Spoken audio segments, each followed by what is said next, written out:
Yes. Oh my. We got to up our game. Up our game.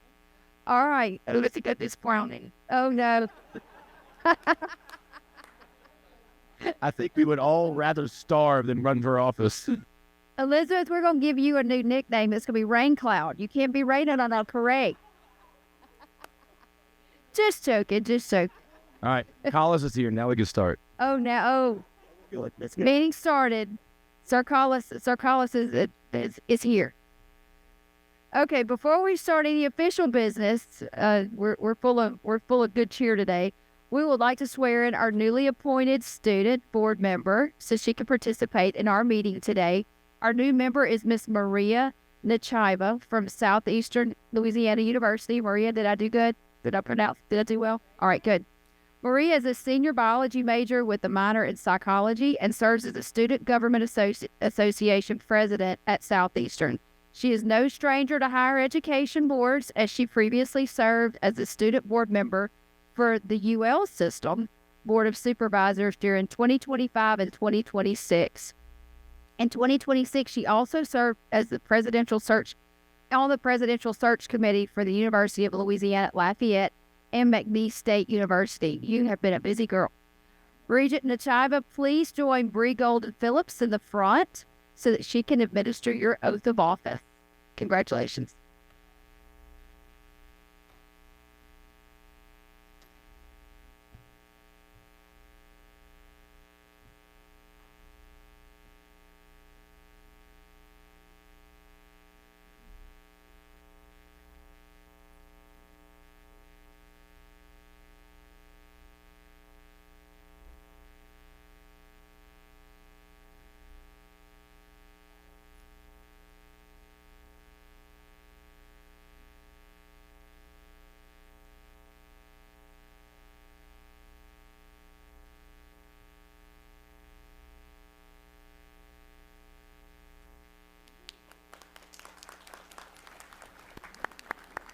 Yeah. Welcome to the Board of Regents, Maria. We are so happy to have you. We will now get started with our Board of Regents meeting today, beginning with LATA. Members, remember we're being live streamed, so you need to turn on your microphones when you're recognized and speak directly into the microphone. Also, make sure that you have silenced all of your phones. Commissioner Reed, please call the LATA meeting to order. Thank you, Madam Chair. I'd like to call the LATA meeting to order. Rhonda, will you call the roll? Commissioner Reed, here. Regent Aubrey, Regent Cordell, Regent Creed, Regent David, Regent Finley, Regent Glacier, Regent Hickson, Here. Miss Kincaid, Regent May, Regent Meyer, Regent Nashville, Regent Pryor, Regent Reeves, Regent Shamik, Regent Sterling, Regent Temple, Regent Williams-Brown. You have a quorum. Do we have a... Yes, go ahead. I'd like to say Amy Matthews. Oh, I'm sorry, Ms. Muggs. It was KK. Okay. Thank you all. We have a quorum, correct? Okay. We will now move to item 3, public comments. Are there any public comments? No comments have been received at this time. Okay. Hearing none, we'll now move to item 4. Members, you've received a copy of the minutes from the April 29, 2026 meeting. Is there a motion to approve the minutes? Motion to approve. Is there a motion by Regent Hickson, second by Regent Reeves? Any discussion? Any questions or objections? Hearing none, the motion passes. Okay. So we are very excited to have an opportunity to significantly improve the security around our 529 savings account, college savings fund, and our customer service offerings and our interface. So we want to thank the governor for putting money into the executive budget. We want to thank the legislature for hanging on to it. Representative Carver and Senator Foyle, certainly the treasurer, our chair, and so many others who have been involved in this process. So item 5 is a request for authorization to enter into a contract to manage Louisiana's Start 529 Savings Program and Louisiana ABLE Fund. So let me hand it over to Deputy Commissioner of Finance Administration, Elizabeth Bentley Smith, who will walk us through the item with a big old smile on her face. Huge smile on my face. Thank you, Dr. Reed. We just wanted to provide you a quick overview of what our START accounts are and how they help support the citizens of Louisiana. START stands for Student Tuition Assistance and Revenue Trust Savings Accounts. They are reflective of federal IRS code. Our college savings plan was created in 1995. The college savings plan allows account holders to deposit funds to help pay for college, not just for tuition and fees, but also for any costs related to college. Our K through 12 accounts were started in 2018. It allows our account holders to maintain an investment account for those who have children enrolled in any state private school. And it allows those account holders to take out up to $20,000 from their investment account to go toward their K through 12 tuition tax-free. And I should mention, of course, our account holders for our college savings plan is similarly tax-free, of course. Our ABLE, which is the Achieving a Better Life Experience account, those are that was created in 2017 thanks to one of our senators who helped push the legislation forward that I'll be talking about in the next slide, Senator Foyle. He helped push this legislation forward. Initially, it provides for children and young adults who have disabilities. It helps support any of their life needs as it relates to housing, any type of education, health and wellness services. So we're very happy that we're able to move these forward to a more robust platform. As y'all all are very much aware, we had a cyber incident in late September. And thankfully, the server in which these START accounts were on was not impacted.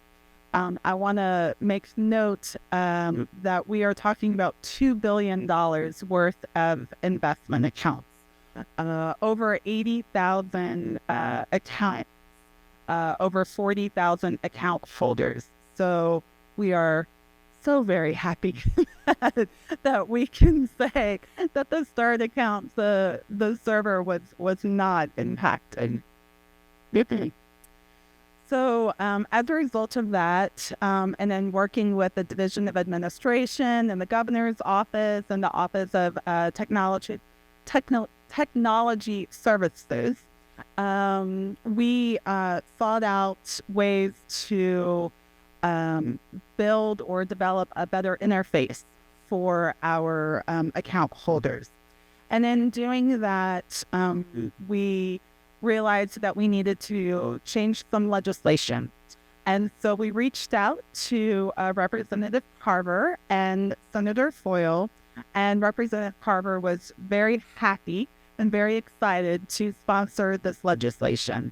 And so with that, we received $4 million in the governor's executive budget. Thank you, Governor Landry, for those funds. And thank you to all of the legislative leadership who maintained those funds throughout what was a very lively legislative session this year. As I note on the slide, it was very much a collaborative effort with the state treasurer's office, the treasurer himself, like I said, OTS, Commissioner Barra, governor's office, as well as all of the legislative leadership.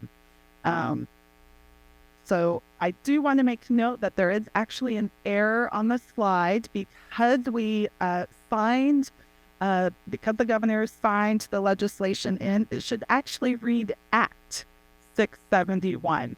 So there wasn't a number until recent, but I just want to let everyone know that there is now an act and it is all signed and we are ready to move forward.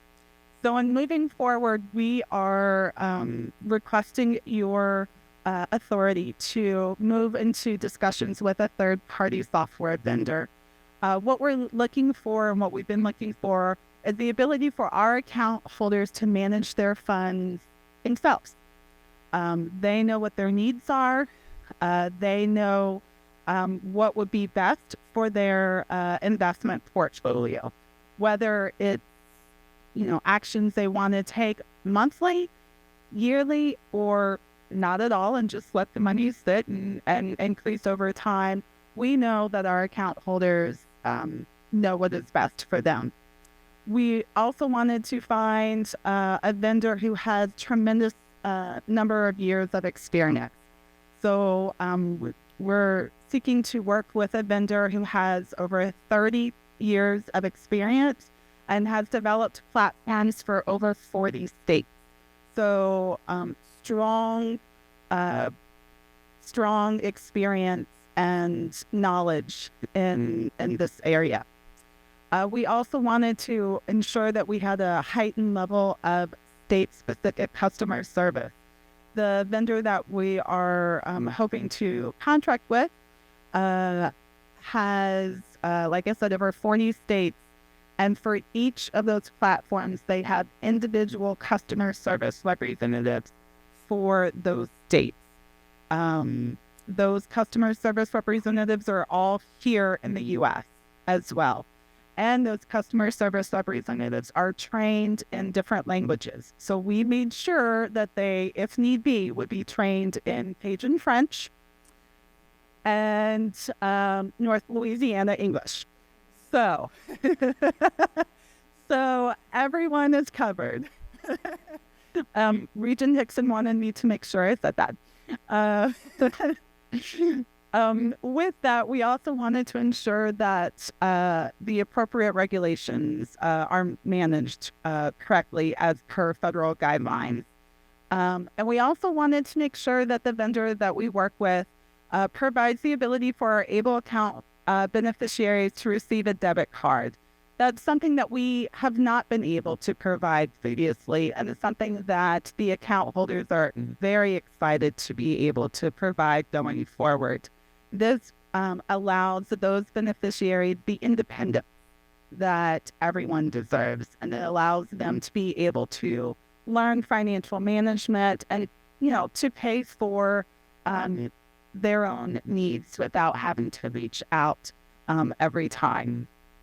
And then also, most importantly, following our cyber incident, is that we wanted to ensure that the vendor that we're going to be working with has multiple layers of cybersecurity and fraud protection.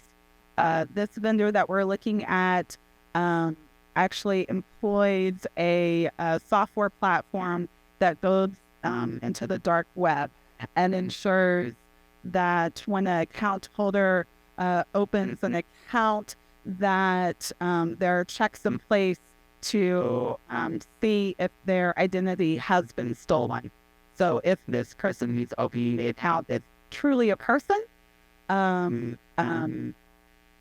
that the names match, social securities match, everything is good. So as I noted, we're working now with your approval to move forward with our contract development. We're looking at a contract term estimated between 7 to 10 years. This contract will also outline any administrative fees, any related costs. For example, one of the related costs may be our account holders wanting their information delivered to them via paper. I know some people like paper, but there's a cost to that, as opposed to everything being online or on their app. We'll also be, of course, working with the state treasury, the legislative auditor, the DOA on various contract conditions as well, including the investment portfolio.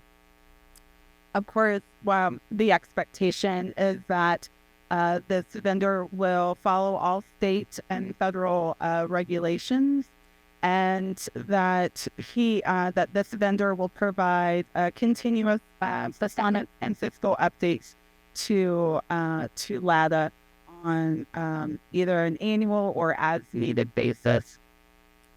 We will also are developing a robust communication to our account holders to inform them of this transition. So we'll be informing them of this movement forward with both email and snail mail communication. And that concludes. So we request for authorization to enter into a contract to manage Louisiana's START 529 savings program, the college program, the K through 12 529 savings program, and the ABLE 529A savings program. All right, thank you so much, Elizabeth. You've heard the presentation. Is there a motion? Motion to approve. Regent Hickson, Regent Aubrey, or any discussion or questions?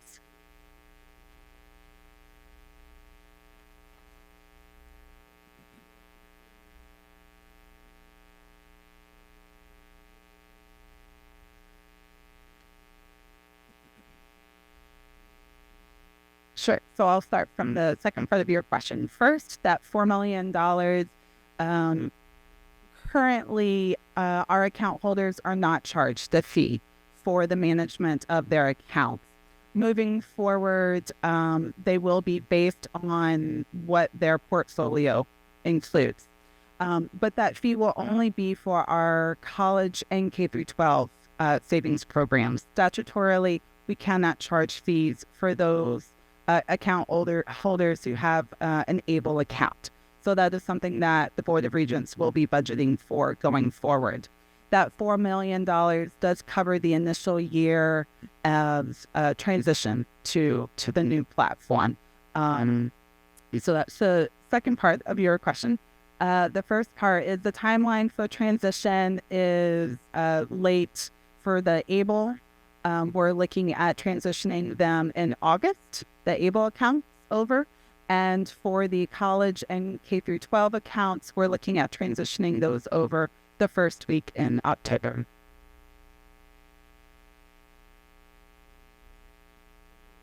Yes, sir. Yes, sir.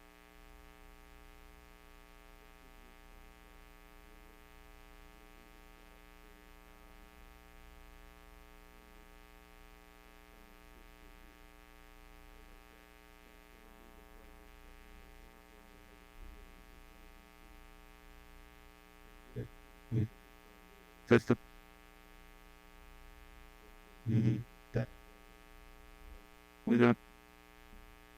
We anticipate exhausting most all of that $4 million within the first year to 24 months. Yes, sir.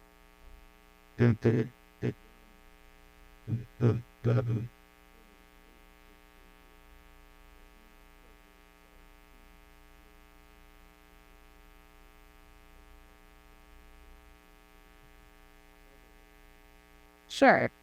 So we will be making, there will be some efficiencies being made as a result of transferring over to this new platform.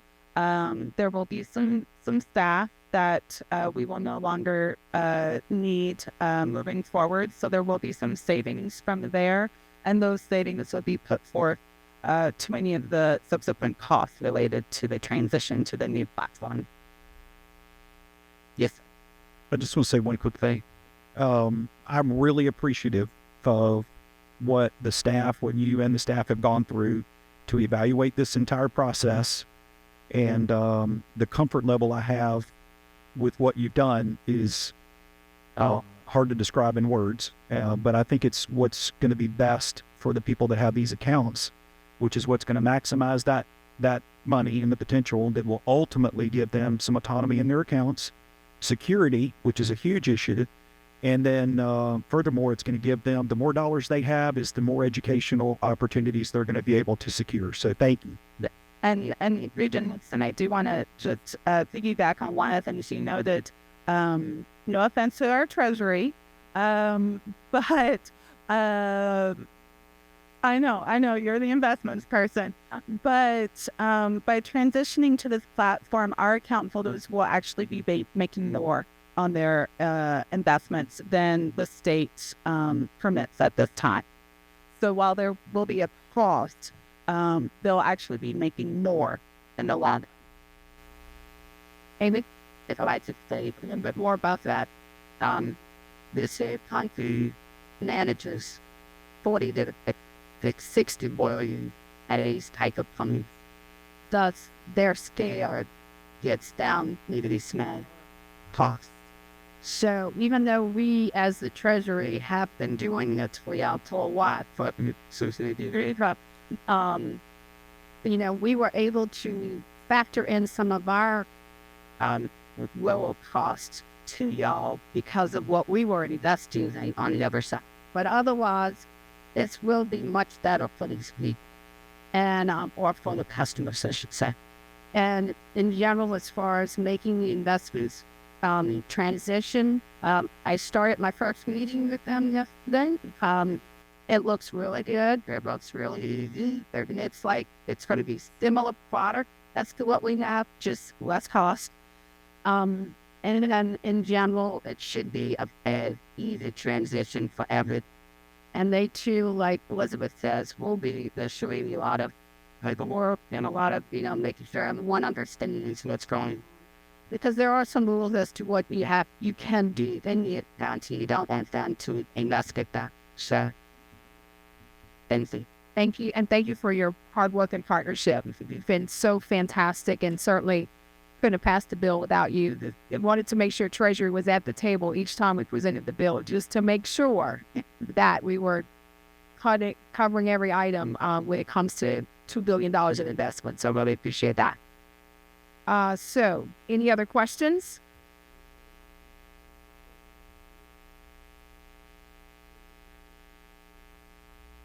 Sure. So, Lotta, you will continue to get your updates through Lotta, and we'll let you know once we execute contract and move forward. All right. We have a motion and a second. Any objections? Hearing none. The motion passes. No? Okay. All in favor say aye. All oppose? Okay. Motion passes. Yes? A lot of attorneys keeping us honest here, making sure we do this right. Okay. All right. Is there any other business to come before Lotta? No, ma'am. Not up right. Is there a motion to adjourn? There's a motion and a second, and we are adjourned. Thank you.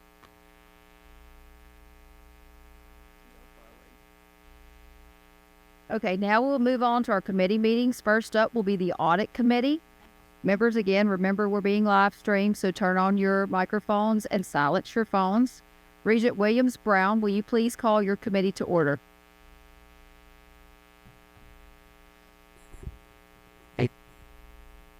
I'd like to call the audit committee to order. Ms. Bentley Smith, will you call the roll? Yes, ma'am. Happy to. Regent Williams Brown. Here. Regent Finley.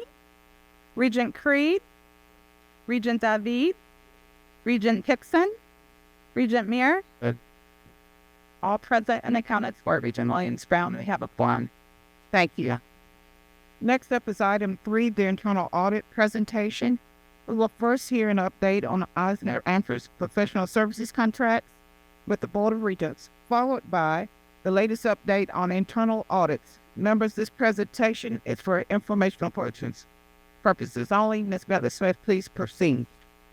Thank you. I now turn over the meeting to our internal auditor from Eisner Amber, Defendant. Thank you, and thank you all for your time this morning.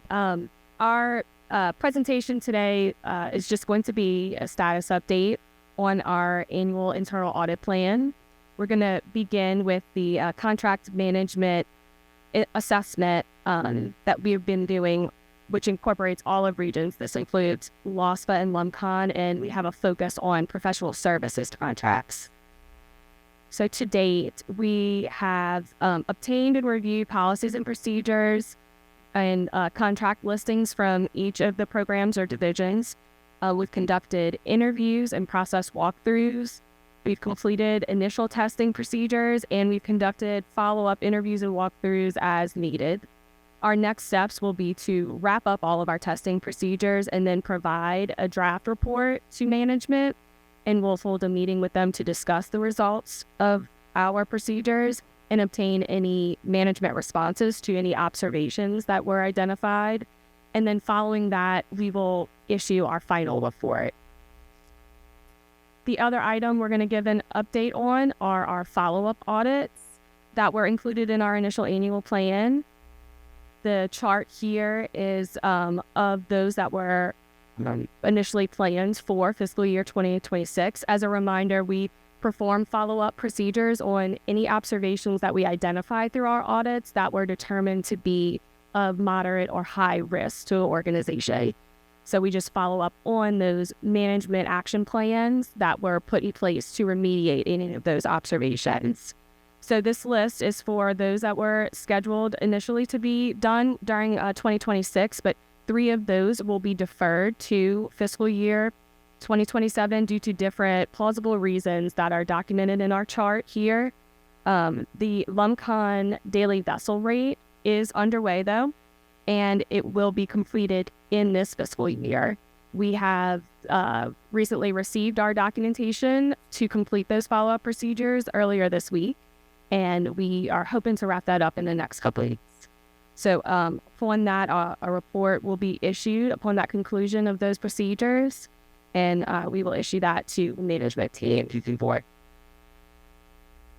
Any questions for me on your internal audit update?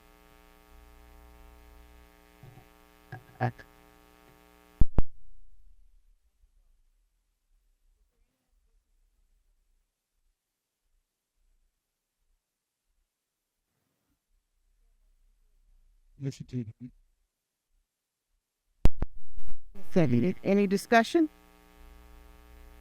Any questions? All those in favor signify by saying aye. Aye. Opposed, say nay. Motion passes, and we are adjourned. Next is Finance Committee. Regent David, please call your committee to order.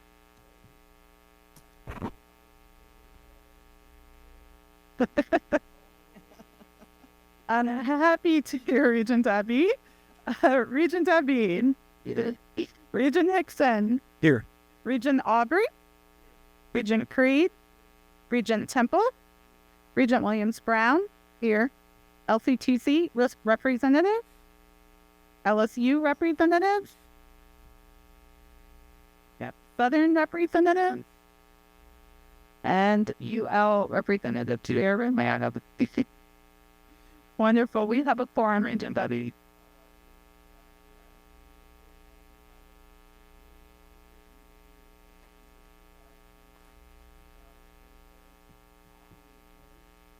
There you go. There was, as you know, the Louisiana's final financial year 27 operating budget was approved by the legislature last week. Ms. Bentley Smith will get further into the numbers, but we're happy to have new formula funding for the first time in a long time for higher education, along with some one-time dollars as well. So why don't you tell us all about it with Bentley Smith? Sure. I'm very happy to present this budget. The session, as I noted, I think it's pretty was quite lively, but following the end of the session, we received $56 million toward our 2- and 4-year funding formula. We have not received those such dollars in over 10 years. The formula funding that we've received in the past over that same amount of time, anywhere between $9 to $15 million. So 56 is quite a number that we are very happy to report on.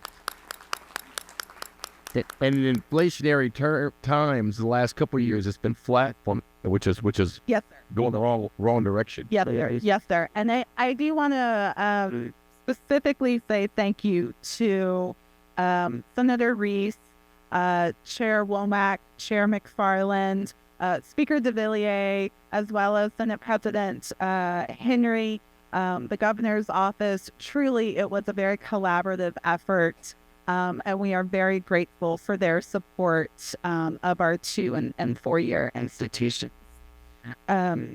With that being said, we had a total state funding increase over inclusive of current year additional funds, as well as for fiscal year 27 of a little over $123 million. Inclusive of those dollars, as I said, was the $56 million in formula, and I'm just going to keep on repeating that number. And we also are fully funded for TOPS moving forward, as well as I'm very excited to say we received an additional $14.5 million for our MJ Foster Scholarship Program. So that is now funded at $25 million. As you know, that scholarship program has just simply exploded since it began just a few short years ago. And then also our Patriot Scholars is fully funded, and our Gold Grants have remained static at $70.5 million. Just a reminder, those Gold Grants are our need-based scholarship, need-based grant program dollars. So moving forward, I just wanted to highlight the additional funds that our institutions and systems will be receiving for the current fiscal year. In total, it comes up to be almost $6 million. As you can see, there is a negative. That negative is reflective of REC action as it relates to the TOPS statutory dedication fund. So if the REC recognizes additional dollars in the statutory dedication, then it is reflected by a decrease in state general fund, and that is what you see here on the slide. Additionally, all 4 of our systems received some additional dollars for current fiscal year. And I do want to make note, the LCTC system for our PCC is receiving $7.7 million in support of training and workforce initiatives in preparation for that Hyundai steel plant building. So very excited for them with those additional dollars. For current year fiscal 27, this is just the detail as it relates to our state general fund. Again, topping it off is at $56 million for formula funding. Each of our systems received additional system enhancements. The LSU First, which is the healthcare insurance at LSU, received their needs that was part of the executive budget and remained part of HB1 throughout the entirety of the legislative session. Similarly, you'll see the $4 million for our START software platform that also was part of the executive budget and remained within HB1 for the end. I do want to point out that $1 million for our hunger-free campus, that is because of Chair McFarland. He had a personal story that he shared with us, and I'd like to share it here as well, if that's okay. He had a student in his district called him up over the summer and said, "Sir, you know, I'm going to school, I'm making it happen, but I can't buy groceries. And I'm at a real loss. And that's really impacting my ability to focus, obviously, and my ability to go to school." And Chair McFarland was just completely taken aback by that story. And so when we met with him to discuss the budget request for this year, he saw that in it we had a request for hunger-free campus. And he told us the story, and he said, what your institutions are doing for students, what Rep. Freiberg put forth in legislation for hunger-free, I want to support that, and I'm going to do what I can to make that happen. And sure enough, he did with $1 million. Previous to that, we, Board of Regents had been supporting at anywhere between $50,000 to $80,000. So $1 million will just be a tremendous benefit to all of our institutions who have noted as hunger-free campus. So To that be spread out amongst the schools and taking that, I'm hoping they're going to be very prudent in how they handle those funds too, because they might not be there next. Right. It's anticipated that there'll be some type of application process for each of their needs. It's similar to what we do with HealthWorks and similar to what Melinda does with HealthWorks. That's similar to what Dr. Smith does for our mental health initiatives. Is that they reach out to each of the institutions, ask them to provide an outline of what their needs are, and then move forward from there. Sometimes we can, at Board of Regents, purchase things on their behalf, for all of our institutions, that it's just a better use of resources and more cost efficient. But in this case, it's going straight out to every single one of our institutions for whatever they might need. So very excited to see what they come up with. So we'll keep you posted on smart use of that, to your point.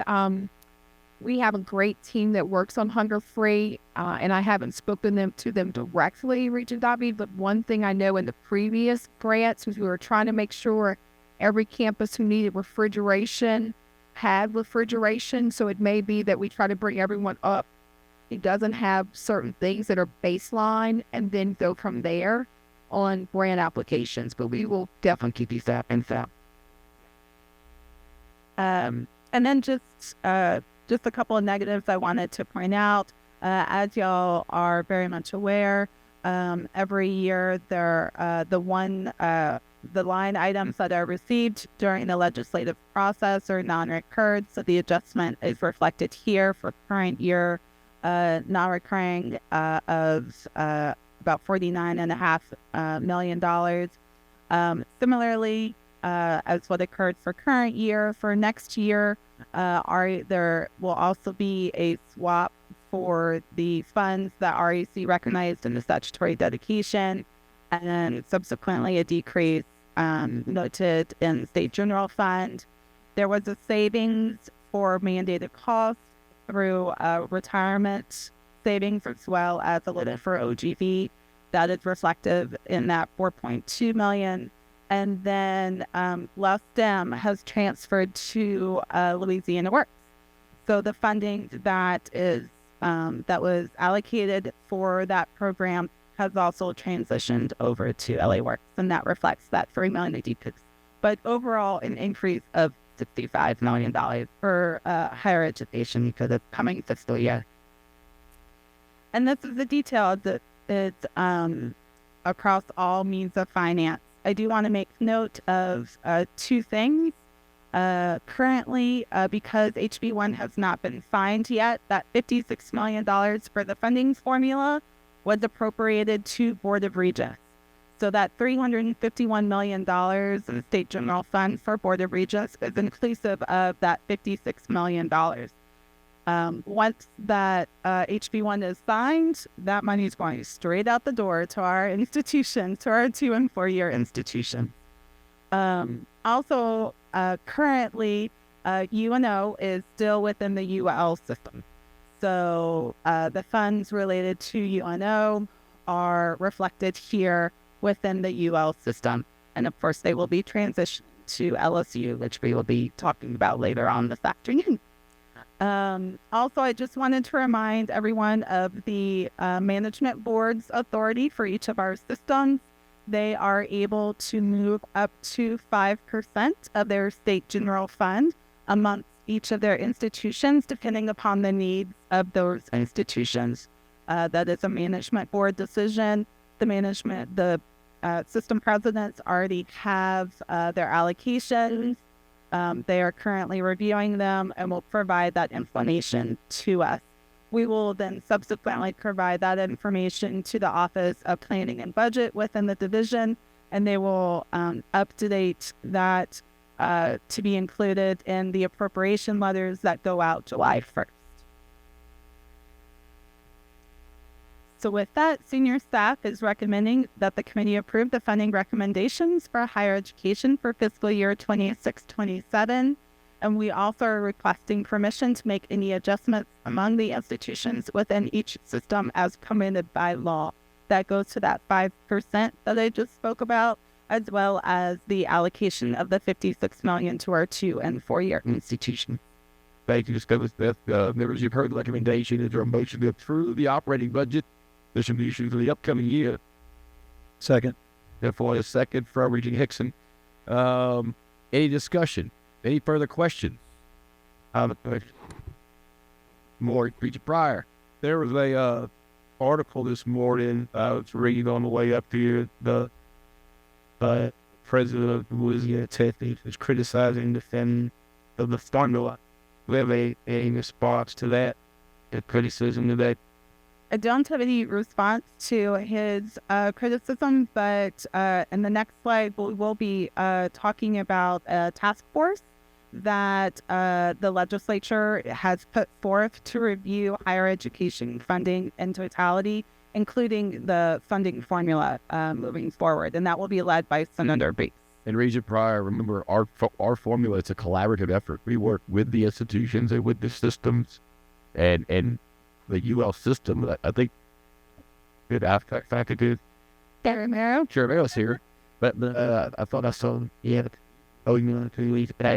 regardless. But I don't think we had any protestations then, and we all worked well together.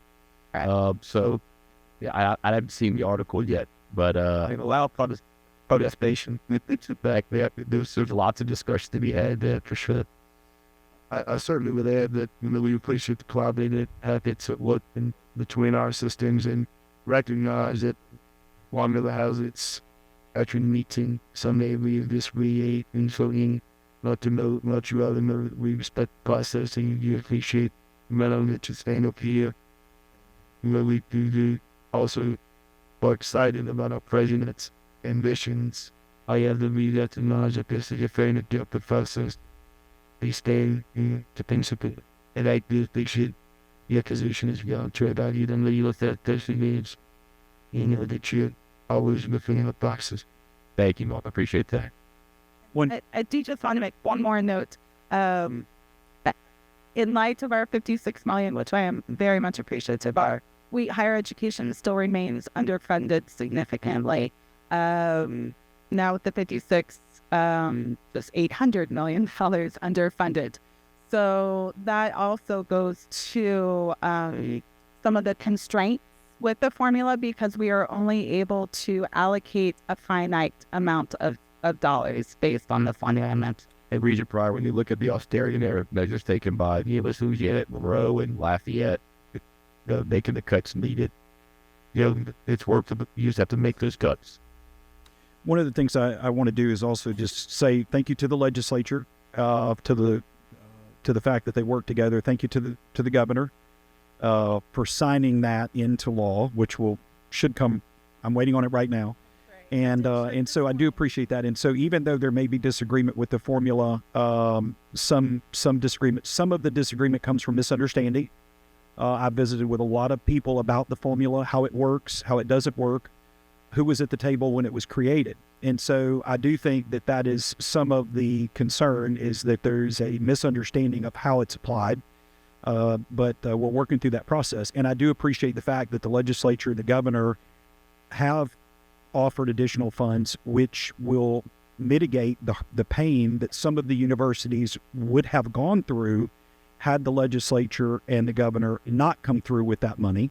So let that be clear that's part of what this additional funds is going to do. And that does give every university additional time to study the formula and to focus on the areas. It is more of an outcome-driven formula. It's more of what, just in layman's terms, I would call a business-driven formula. But ultimately, it's the formula is created not just to distribute money. It's created to oversee and help our students graduate with meaningful degrees and certificates to move them forward into our workforce. And so sometimes we get lost in focusing on a formula and the dollars versus who it's for. And so thank you for that. Thank you, Ms. Bentley Smith, for your work and for this board. And so I'm just glad we got to run the formula. I appreciate the legislature for coming through with additional dollars. I appreciate the task force that's going to be involved to continue to look at that, because is it perfect? No. I don't think we'll ever come up with a completely perfect formula unless we have $800 million more that fulfills every need. Well, I promise you, they'll still. Yeah. Everyone. Yeah. If we can get matter of fact, just 700 million. And so, no, I'm kidding. But thank you so much. Yeah. Thank you so much. And this task force, who's picking it, and when is it? Who's on the task force? And when does it begin? And who's picking the task force? Saturday University president, like Dr. Henderson, and No, sir. that latest criticism said it's not business done.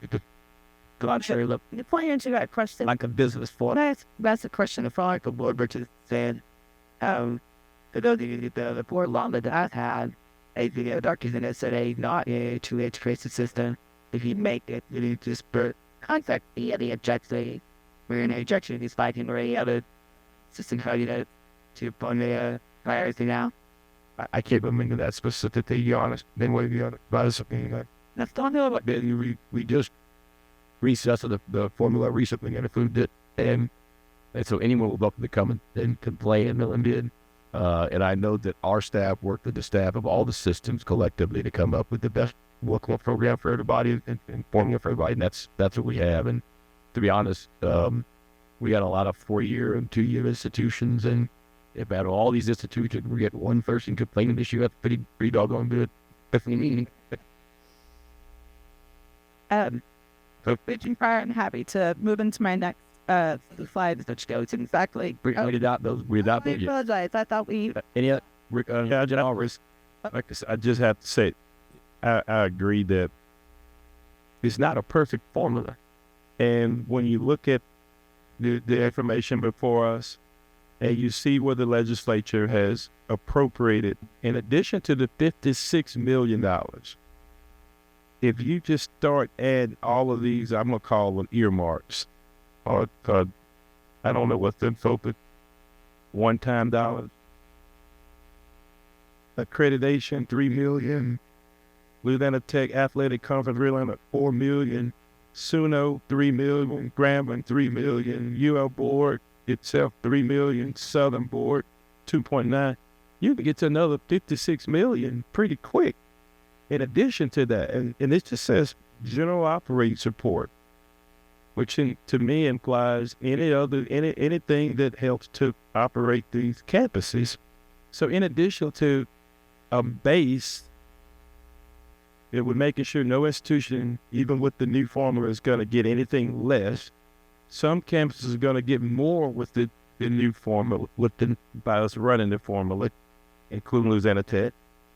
Plus, many of them are getting additional supplement and have the ability to work within their system to get some of these general operating support that help some of this pay. And we all are having to make adjustments, especially in the private sector, for some of the things that we're dealing with in the economy. So as a member of that was not, I know we took a beating, and with some of the comments made, but I think this board really needs to be commended, and the staff for being champions and not giving up and really getting into some of the negativity around the formula in the region. We've taken the high road, but I want to commend the staff and what you all have done, and especially you, Commissioner, for how you handle the legislative committees, education, and others when we're really trying to educate. It's not simple. And I was critical of this formula when I joined this board. Still not perfect, but it's much better. And where there may be some gaps, the legislature have gone on their own to support those things that are important to those districts. River Parish's community college, bringing 2,000 jobs, almost at $8 million just to support. I was there for the groundbreaking for the training center.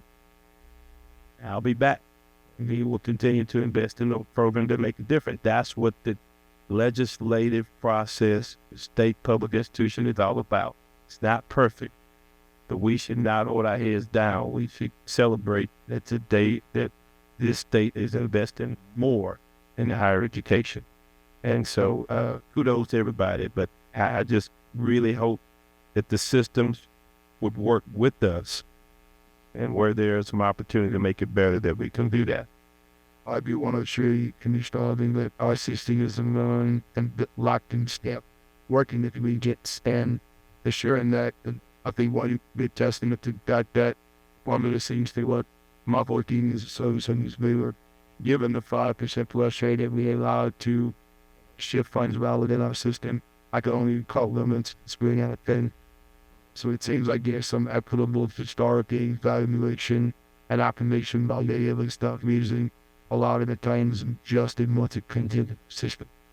I do, again, want to take this on a good kitchen that believe that our system is ability to things that certain happy to be collaborated, get this and stand in secured with success that we've had this year and better faith with the legislation, government, these things that they did to make issue success. Chair Cordell has been a truth there in the meetings discussing ways to drive efficiencies. She's got a great business mind to ensure that we adopt measures that help our dollars go further without burdening students, the added costs, and I believe these initiatives about whatever support them, I believe, have been started. Supervising the child who last other with us voted without me to bring forward some initiatives that build success through efficiencies without adversely affecting and state costs or the operation and economy of the university. So I do think there are many things underway.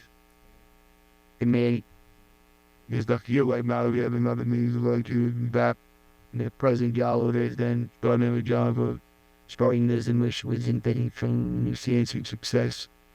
Already promising success and come from that review. So you get that used and hope yes, they get testing to the formulas function is down. That was a great point. Thank you for that. And you are absolutely right. And I've enjoyed working with you, and I've been on before about 3 years or so. And every now and then there are some rebels. And when I came to a budget meeting 2 years ago, there was a system president that challenged us, and use the word attack, but it felt like it, about the follower. And while that person may not be around, but there are those conversations that happen in smaller pockets. There's got a good reflection. So about 2 months ago, I was sitting at a board meeting of business leaders, many CEOs around the state of Louisiana, and there was another system president that made a comment in a presentation about the formula. And he made some comments that were questionable and said that he didn't really appreciate providing data, submitting, taking time to do reports on how many of his students were getting CPR training and how this was we're here doing the work.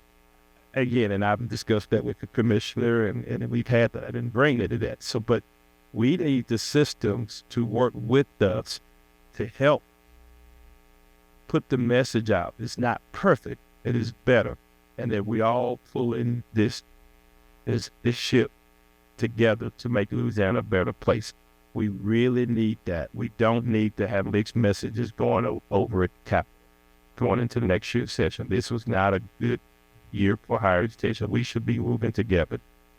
They can really all get to fit that and be the better. Just one more thing. So I want to say to run the record that I'm sure this board is, I know that this board is attentive to this submission from Dr. Hennessy comment, personal perspective, professional perspective. My comments, and I think it's been answered, and he did give us the historical context of how the viewpoint is on the positives and equity of the formula. So I just wanted to say that the criticism is not that Dr. Henderson has a different perspective than it's saying, but we do need to focus on the positives and what we're moving forward, and that we want to hear that and collaborate with all of the. And as long as we're underfunded, the tenders have everything we do stick because some people are going to have eat the metrics and get more money than others are not making efforts and then less money. So it's never going to be perfect until we finish stuff. But all right, we've had that discussion. We have a motion by Regent Temple. I think a second by Regent Dixon. It's Regent Dalton. Okay, one of y'all. All those in favor, signify by saying aye. Opposed, say nay. The motion passes. Any other business before the committee? Yes, sir. Oh, see about it. Yeah.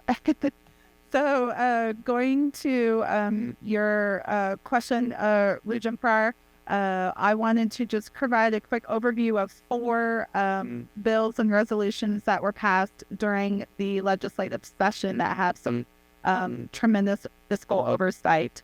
Starting at the top, House Bill 1084 by Rep. Turner. It allows our institutions to increase their general tuition and fees by up to 10% annually without any management board approval. This bill, however, did not negate what is also in statute regarding our high cost programs. Those programs, the institutions can request to increase those costs, both tuition and fees, but they are required to receive management board approval, as well as they can only increase it up to 10% every 2 years. So I just wanted to make each of you aware of that change going forward. That's a big deal. All you know, to raise everything 10% every 2 years. Senate Bill 484, which is now at 772 by Senator Abraham, has a multitude of different parts, but I wanted to focus on one, which we are very excited about, and goes to what you were saying earlier, Chair Romero, as well as Regent Aubrey. I know this will be near and dear to your heart as it relates to fiscal health and accountability of our institutions. As you know, we are in our 2nd year of collecting quarterly fiscal health information from each of our institutions. This puts that request into statute. So we will be moving forward to develop a uniform policy reflecting what we are already doing, as well as some best practices moving forward. And that policy will come to you at our September board meeting for your approval. HR 168 by Rep. Young is going to be doing a deep dive into college athletics. And I just wanted to let each of y'all know he has 13 items on resolution for studying as it relates to athletics funding. And that, of course, is coming on board with changes, as we all are aware, within NIL and revenue sharing, as well as the increased cost just in general of collegiate athletics. And then to your question, Regent Pryor, Senator Rousse has put forth the Senate Resolution 172, in which he will be chairing a higher education funding and formula task force. This task force will be made up of legislative leadership. It will be, the commissioner will be sitting on it. There will be one representative, one voting representative from the LCTC system. And then each of the 4 system presidents will be sitting on it as ex officio members. But all of the members, with the exception of Dr. Reed and one LCTC designee, will be legislative representatives. They've been chosen yet? Not that I am aware of. No, sorry. For within this task force, they will be looking at the historical nature and development of higher education and funding, both here in Louisiana and across all of our 50 states. They will be doing a comparative analysis of that, as well as best practices as it relates to formula funding and formula development. They will also be looking at bringing in, I know Senator Rousse is looking at potentially bringing in some consultants to assist, and he has the support, as y'all are aware, of Governor Landry and Senate President Henry and Speaker DeVilliers of going through this method and reviewing higher education formula funding, as well as all of our funding structure and modalities. This is also going in line with a review of the MSP, or the K-12 formula as well. So we'll be reviewing those formulas, both education formulas, this coming fall. Yep, we'll do this. No, sir, that was for information purposes. All right. Dean, we finished this committee hearing on time and as per the agenda. Is there a motion to adjourn? Second. You're second that. Moving right along. Next is our legislative committee. Regent Muir, will you please call your committee to order? Thank you, Madam Chair. I'd like to call the June Legislative Committee meeting to order. Ms. Golden Phillips, will you call the roll as you get settled? Absolutely. All right. Regent Muir. Present. Regent May. Regent Aubrey. Here. Regent Reeves. Regent Shamia. Regent Temple. Regent Nesheva. LCTC Representative. LSU System Representative. Southern System Representative. UL System Representative. We have quorum. Thank you, Bree. Moving on to item 3 of our final 2006 legislative update. Members of the legislative session closed on Monday, June 1st, and our staff worked diligently on a number of bills this session. This update is for informational purposes only and requires no vote. Ms. Golden Phillips will walk us through a recap of the 2026 legislative session. Before that, I'd like to ask Commissioner Reed to kick off this item with her view on the wins and elections. Thank you so much, Mr. Chair, members. I would say that when you think about top line, we've had big challenges that resulted in big wins. Everything from the death of a student, Caleb Wilson, to legislation as a result of that. Fiscal challenges like UNO, which is now LSU New Orleans, and fiscal accountability legislation as a result of that.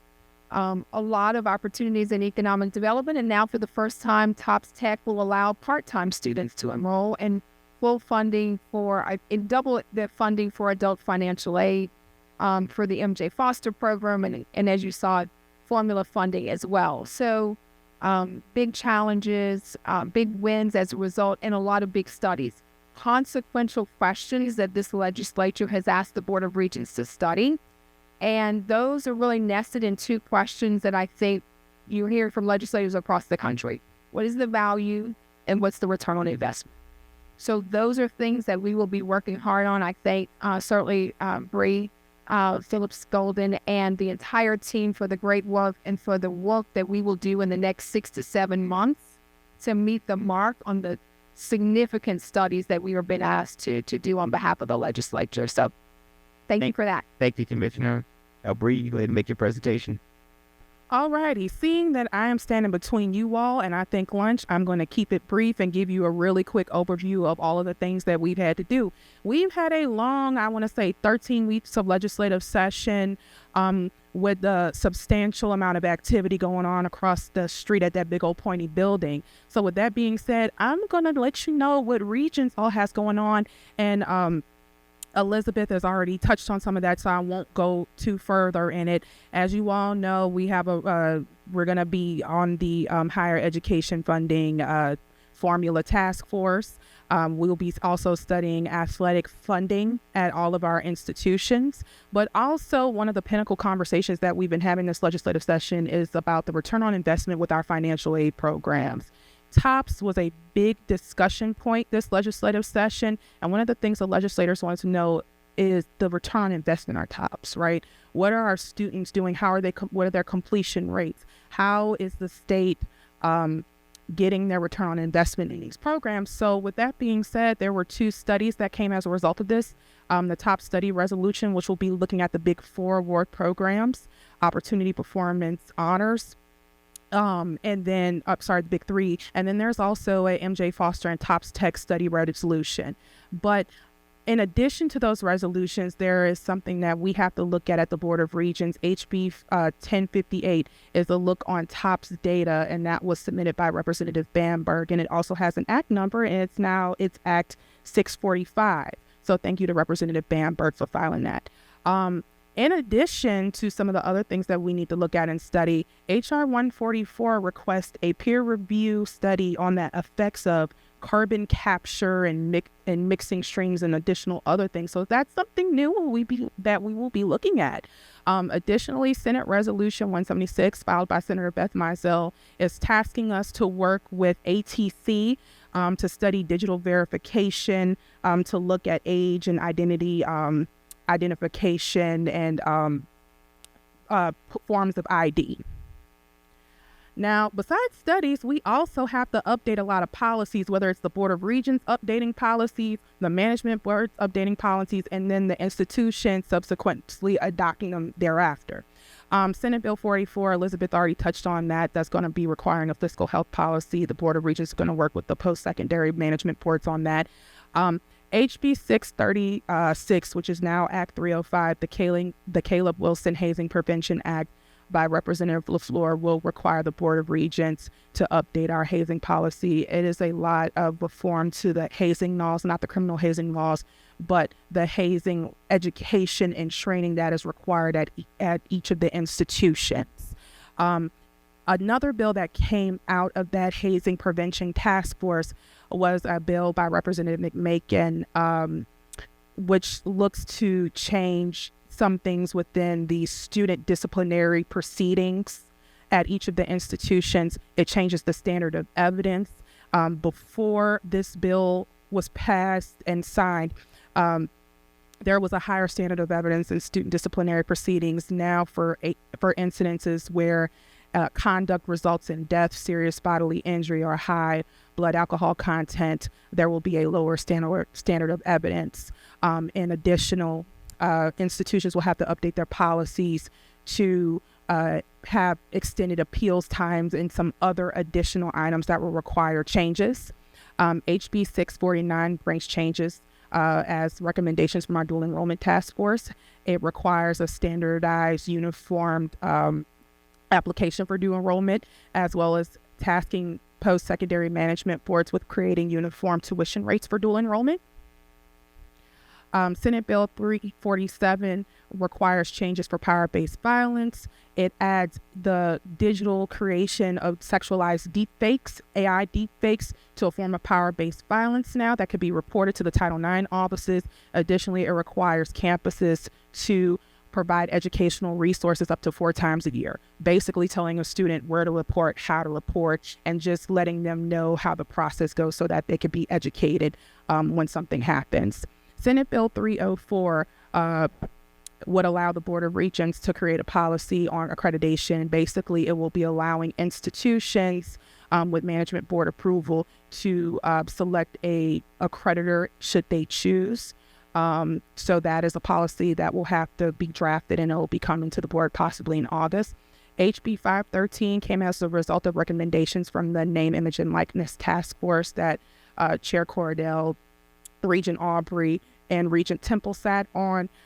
For colleges and universities, it will be requiring them to update their policies and having a designated point of contact for those NIL policies. But most importantly, as through robust discussion through our LHSAA representatives, the legendary Coach J.T. Curtis, this also creates and establishes fundamental laws on NIL in high schools, creating a prohibited list of categories for third-party NIL compensation, in addition to some other requirements, basically requiring that you have parental authority if you're under the age of 18, as well as some other things. And we have been working endlessly with the Attorney General's office. So a huge shout out to them and their collaboration on this effort. HB 42 phase retirement. This is going to task the management boards with creating voluntary phase retirement programs on their campuses. And then some other items to bring to your attention that require Regents implementation or heavy involvement. Elizabeth already touched on HB 749 about the college savings security bill authored by Rep. Carver and Senator Foyle. Senate Bill 305 came as a result of recommendations for our career alignment task force. It's going to allow the Board of Regents to develop a statewide dashboard to look at linking degree programs and other workforce outcomes, and also a work-based have us to be able to look at work-based learning data. And additionally, Senate Bill 399 gives us a new task force to be staffed at the Board of Regents to be added to the 1 million task forces that we have. Yay. It establishes the Louisiana Higher Education Security Research Council, which is it's going to be a really robust council. That bill, the premise and the intent of that bill is to safeguard research at each of our institutions. Our office is currently reviewing that bill for the additional requirements and things that will be required as a result of that bill being signed into law. And then also, as I already mentioned, there was a really robust discussion this year about financial aid and affordability. HB 325 is a bill that was a part of Representative Ken Brass, who we enjoy working with, his robust workforce package. This bill did a lot, and one of the main things it did was, one, it expanded TOPS Tech eligibility. It allows for part-time students to now be eligible for TOPS Tech. Additionally, should a high school student acquire 9 credit hours of dual enrollment, that would be an eligibility requirement for them to be eligible for TOPS Tech.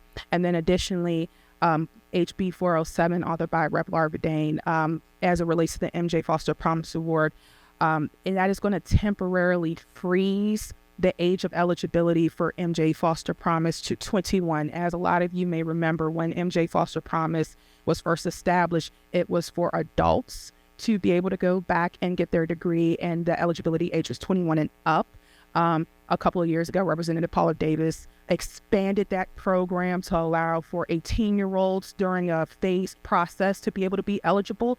And as you all could imagine and know, the pot of money has run out. So we had to put a pause on that for a second. And so right now, this bill allows for the temporary freezing of age. All of those students who were eligible, who were under the age of 21, would be grandfathered in. But when the bill goes into effect, it pauses at age 21. And that was my TED Talk, but that was a lot in under maybe 10 minutes. Thank you, Bree. I appreciate all the work you've done this legislative session. We want to offer you a big thank you. You and the staff, Emily for providing the Friday updates, Mr. Reed, Kara Clardell for your leadership during this time. We had a lot of wins. We really appreciate your effort. Is there any other business to come before the board of you? No, sir. Okay, hearing none, is there a motion to adjourn? Motion by Regent Oliver Reeves and a second by Regent May. Good job. Hollis says he's hungry. Okay, members, we'll now take a break for lunch in the Marlboro Room. We'll reconvene probably about 1:15. So we'll see you then. Thank you. Oh, wait. Mm-hmm.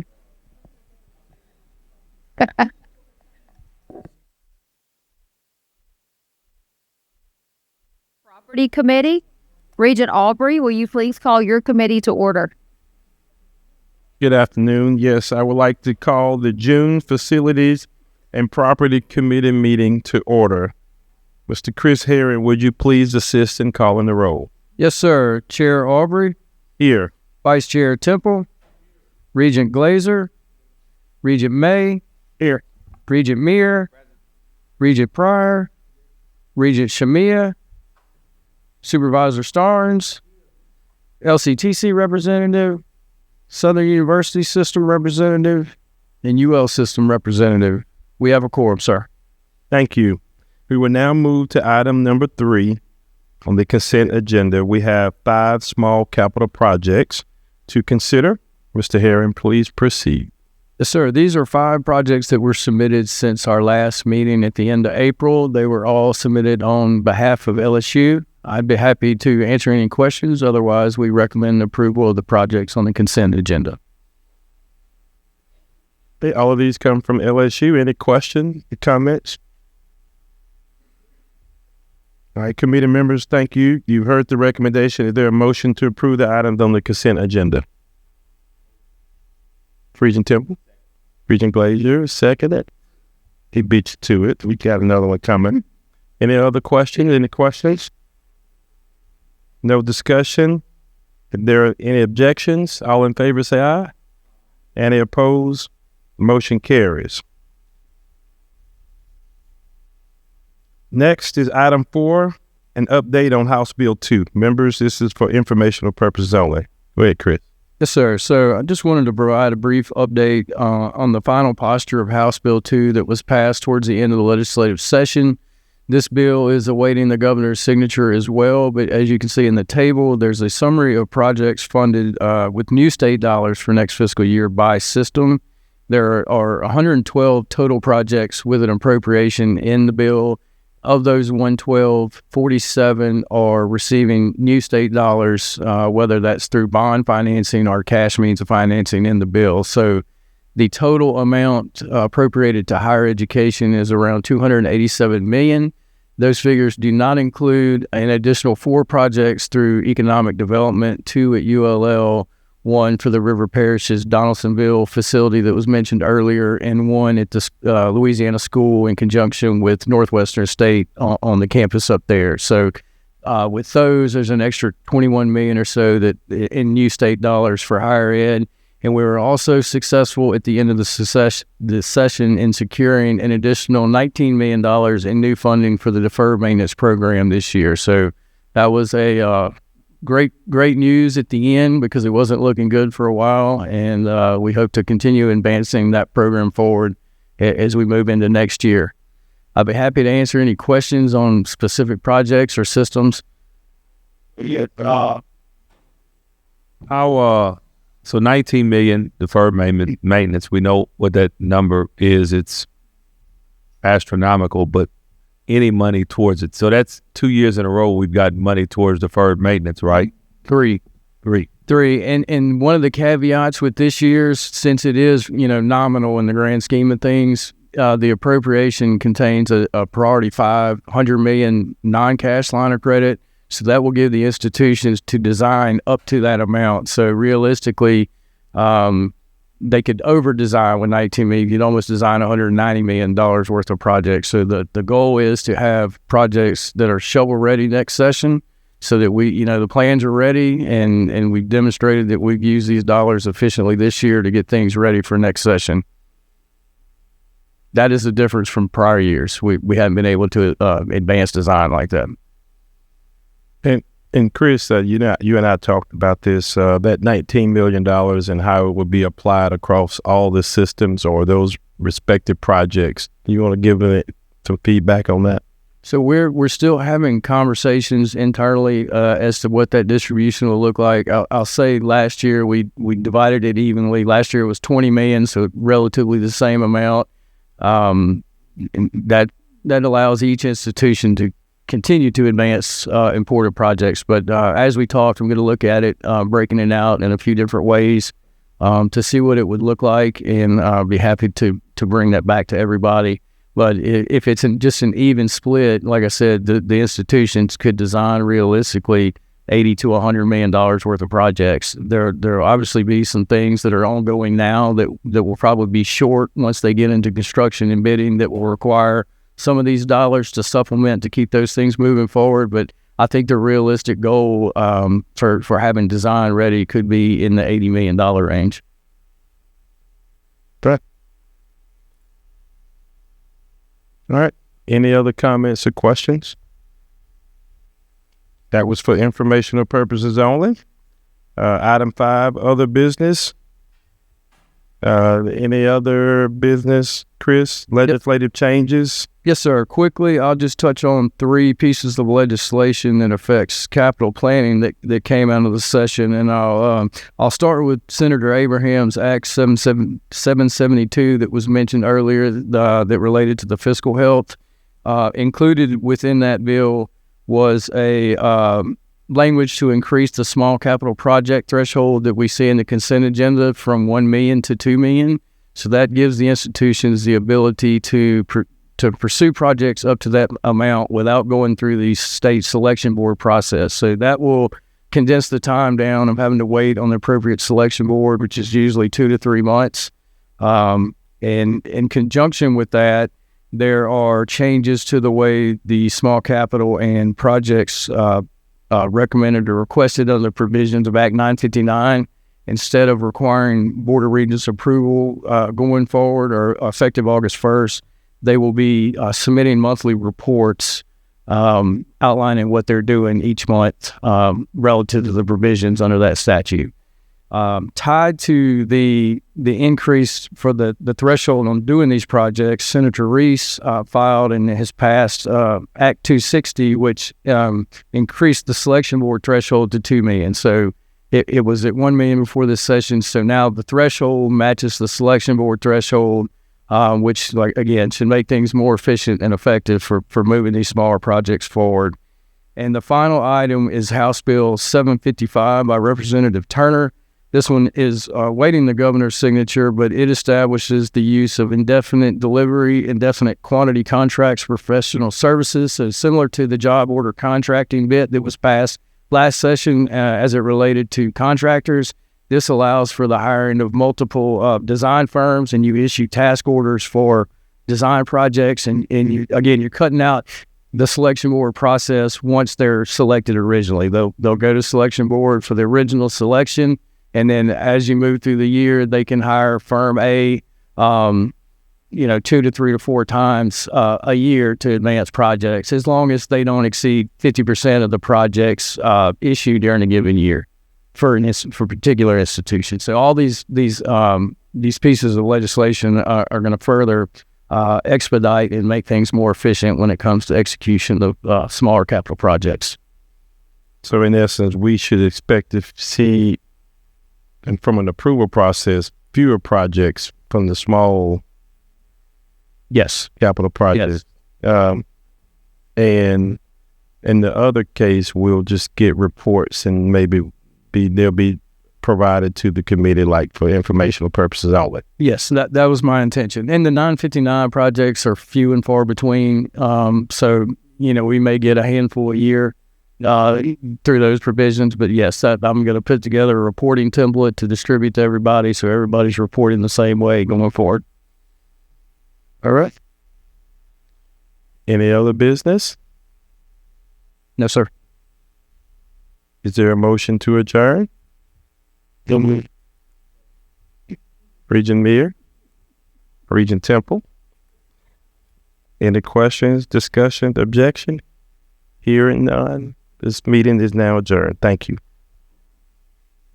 Thank you, Chris. Next is the Research and Sponsored Initiatives Committee. Regent Hickson, will you please call your committee to order? Chair Cordell, thank you so much. Yes, I'd like to call the June Research and Sponsored Initiatives Committee meeting to order. And for that, Ms. Robinson, will you call the roll for us? Aye. Here. Got it.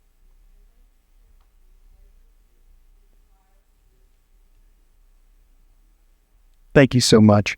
Item 3, the appointment of chairholders without the national cert at Pennington Biomedical Research Center, LSU Health Sciences Center in New Orleans. And so, Ms. Robinson, would you please proceed with that? Yes, sir. So we have 2 requests for a waiver of the national search requirement in the Endowed Chairs Program, which is the endowment matching program within the Board of Regents Support Fund.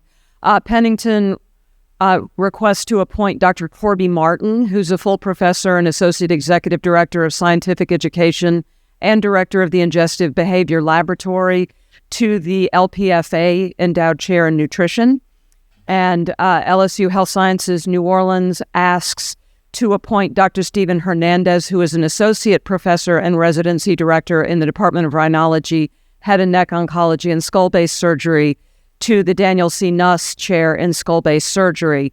The reason for these appointments, the Pennington Chair, the proposed recipient is very highly accomplished, has published over 300 publications, has received numerous national awards and international awards, and is highly qualified per the guidelines in the chair's policy to serve as a chairholder for this. He is certain to win a national search were one to be conducted. In the case of the Nuss Chair, Dr. Hernandez, as I noted, is an associate professor, so he is not at the full professor level. However, LSU Health New Orleans indicates that he is an expert in his field, and it's a very small field. He would likely win a national search, not least because there are so few people who do skull-based surgery of the type that he does in the country. He has a robust clinical practice in New Orleans. And in addition, they submitted a letter of support from Dr. Nuss himself, the namesake of the chair, in strong support of this appointment. So with that, the senior staff recommends approval of both. Fantastic. And so, members, you've heard the recommendation. Is there a motion to approve this item? Okay, we have a motion from Dr. Finley, from Ms. Finley. Do we have a second? Oh, I'm sorry. I thought you said you had a motion. Question. So on Dr. Hernandez, I know that it's here. He has been a faculty for 6 years. Do we give the background? What is the background? How long has he been a practice state physician? He has been at LSU Health for 6 years. He's been in practice for more than a decade. Okay. Thank you. That was it. Sure. Do we have a motion to approve this recommendation? We have a motion? Okay. Regent Meyer, we have a second? I'll second. All right. Regent Finley. So we have a motion and a second. All in favor, vote with the sign of aye. Are there any opposed? And so that motion carries. And so thank you so much. And let's move on. I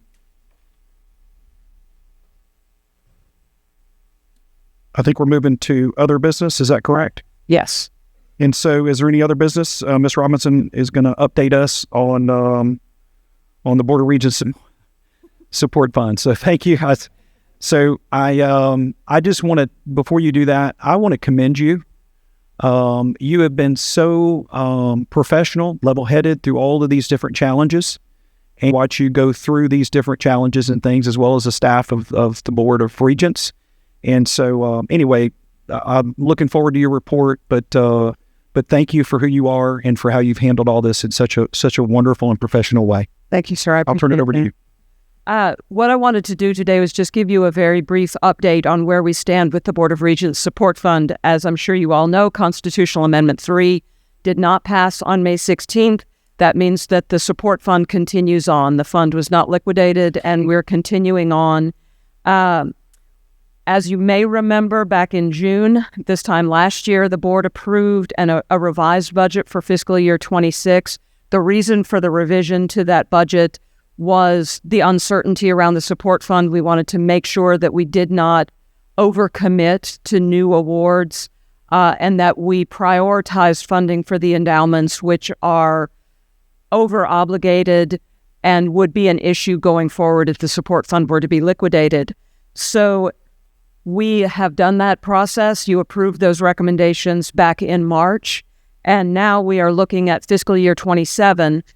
You may also remember that in December of 25, we brought a fiscal year 27 plan and budget to the Board of Regents for approval. That plan and budget was approved, and the assumption we made at that time was the only way we will need this plan and budget is if the support fund survives the vote. And so we took as the approach to the plan and budget to do a status quo ante, business as usual budget. So it retains all of the programs, it restores multi-year awards, multi-year funding for grant support, and it does increase somewhat the endowment support, which is simply reflective of the fact that we don't have prior commitments from fiscal year 26 rolling into fiscal year 27. So our plan going forward is to implement this budget on our usual timeline, which means in about 2 weeks, the staff will be releasing a request for proposals and start soliciting proposals to the new competitive cycle for both grants and endowment matching. And we will proceed with competitive reviews and then bring recommendations to the board in April. So that is our plan for the present. Our plan for the future, we are thinking hard in this survival of the support fund about the degree to which the support fund is doing the work that the legislature intended it to do when it was enshrined in the Constitution. You may remember from the slide I show you almost every single time I'm up here, but not this time, that the support fund has 2 constitutionally mandated goals. The first is to improve the quality of higher education in Louisiana, and the second is to contribute to Louisiana's economic development and economic health. So with that in mind, we propose that we revisit the current structure and just take a close look at it to see if it is meeting those two goals and providing funds for their highest and best uses, because these funds are limited. So this will be a full discussion. We plan to engage members of the board in this discussion, but also our campus and system partners, as well as our advisory bodies that help us chart a course for the support fund before we bring recommendations to this body for consideration. I'm hoping to get these discussions underway very soon and to have them done so that they can inform the fiscal year 28 plan and budget, which we will bring to you in the winter. Thank you so much. Do we have any questions for her at this point about that? Just a comment.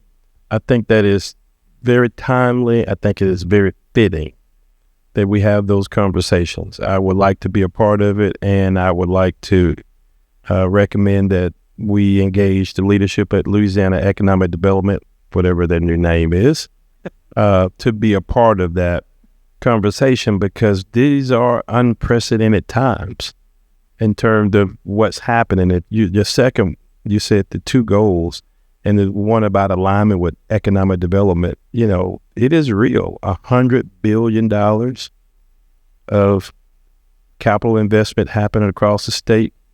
I won't tell you what some of the project that Philip is helping put together, and all those contractors, what they're doing to even the most robust wireless network. Those contractors, you would be amazed at how much data and capacities, with us. So we need workers, we need people, we need alignment. And if higher education, we can't wait for the curriculum to be created. We can't wait to go do all these studies. These jobs are here now. And so I went to an event, and I saw the governor was there and all, but when I got there, I was like, I just passed 15 trailway buses. And I said, I don't understand. It's a very remote area along the Gulf Coast. And one of the persons told me, well, they're having to bus all these people in from Texas, so LNG facility down there.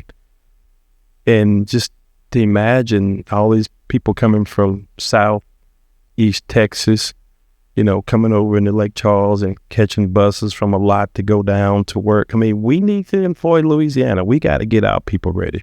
So if there's an opportunity that we could get our universities, our technical colleges, with these dollars, I really think this is a monumental moment we've not had. So I'm told, and I doubt it, like in my lifetime, about over $100 billion and more to come. I look forward to working with you. Yeah. Thank you for those comments too. And one of the things that's interesting that you mentioned is I was talking with a contractor the other day, and it's not a competitive bid type contract, that the workers that are out there right now are receiving money. Tell me what it's going to take and what you're going to charge for me to get this done by this amount of time. And you give a number and sign, let's go. And so those that are working in Louisiana for these companies under these programs are receiving a windfall that we want Louisianians to receive that money. And so that's well put. That being said, I don't think there's any other business. So is there a motion to adjourn this committee meeting? We have a motion for Regent Meyer. Is there a second? Second. We got a second. So Regent Finley, thank you so much. And so with that, we'll, with no objection, we'll go ahead and adjourn. Thank you so much.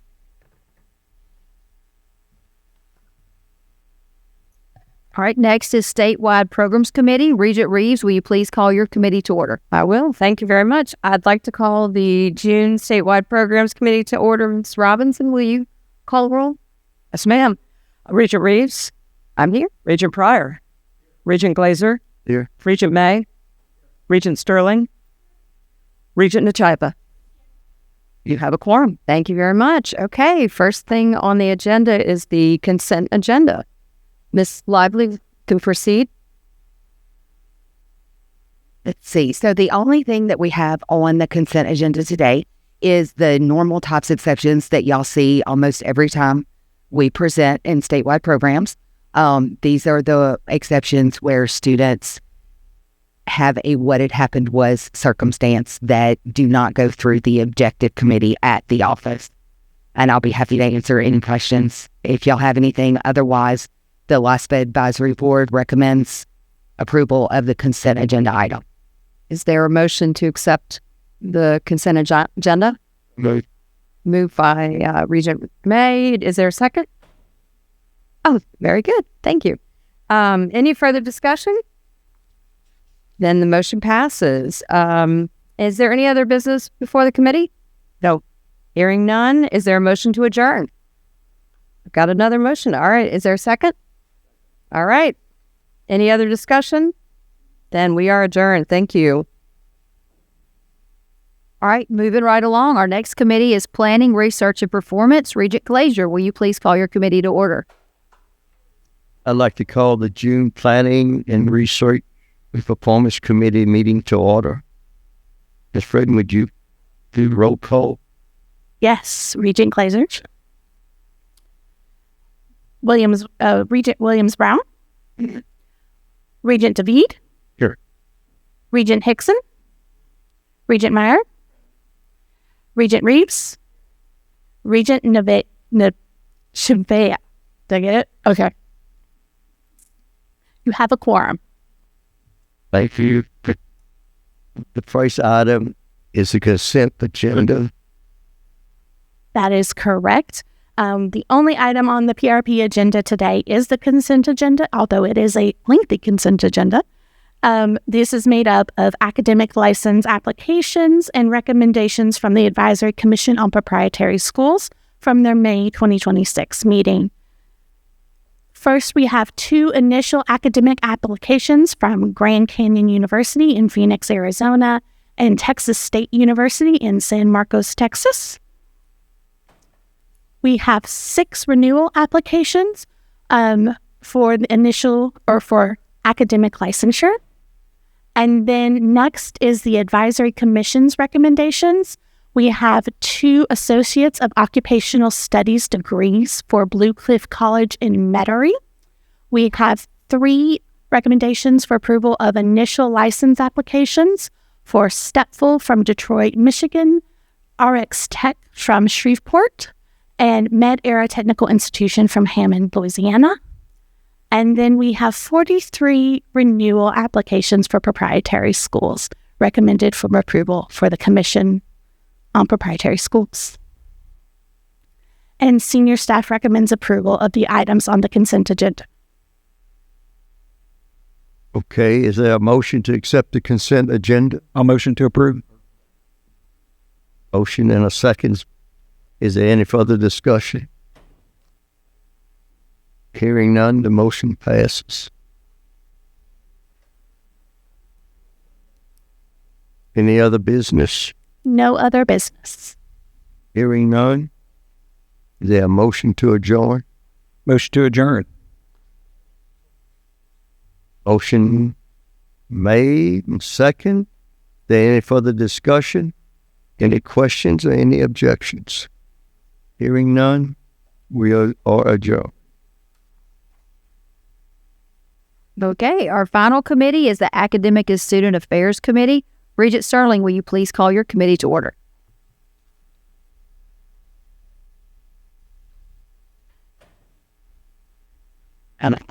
Thank you, Madam Chair. I'd like to call the June Academic and Student Affairs Committee order. Dr. Denley, will you call the roll? Yes, yes, ma'am. Regent Sterling. Here. Regent Creed. Regent Aubrey. Regent Glazier. Here. Regent Reeves. Regent Shamil. Regent Nuchiba. LCTCS representative. LSU representative. Southern representative. UL system representative. You have a quorum. Thank you. I think we're going to go to our consent agenda item. Is that correct? That's correct. So please proceed, Dr. Denley. Thanks so much. So, so first up, we have our consent agenda, which is some routine staff approvals and 1 program termination this time around. And so senior staff recommend approval of the items on the consent agenda. Thank you. Is there a motion to accept the consent agenda? That is Regent Luchaiva, and a second by Reeves. Regents, do we have any discussion or any questions? Hearing none, the motion passes. The next item on our agenda is new academic programs. We have 5 programs to consider, and we have wonderful individuals to represent one of our program, and we actually also have public comment cards. So we have Regina Davis from ExxonMobil. We have Melissa Dotson from Shell, representing Shell and herself. Celeste Jefferson from Shell. Carolyn Stampley Mays from ExxonMobil and SU alumni. Reggie Albahar from ExxonMobil. Adam Berry from Bayer Processing. Chris Martin from Dow. Thomas Sultan from Sugarfield Spirits. Taylor Brown representing themselves, as well as Catherine Nash, who is a student. Thank you. So I'm just going to work my way through our degrees, and as you see, when we get to the southern item, then we will, I think, have a cloud of witnesses who would like to speak in favor of that degree, and so it's just exciting to see. So first of all, I wanted to take the first 2 Nunez degrees together because in many ways they are 2 sides of the same coin.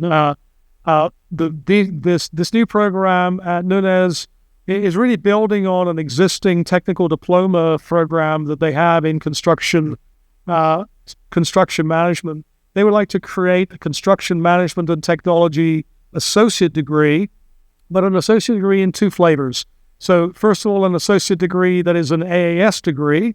That AAS degree really trains people to go straight into the world of work and the construction management trade.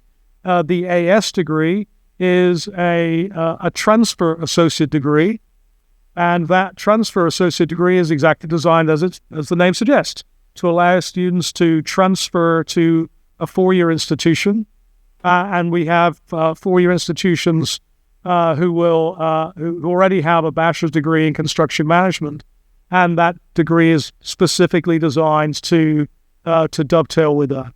And so, as you can imagine, students may well get into that program, decide that they want to go immediately into the world of work, or it may be that they decide that they would like to take that transfer route. Either way, there is an associate degree for them, and that's the AS in construction management technology. I'm thinking we may actually want to rejig our agenda, so we will pause.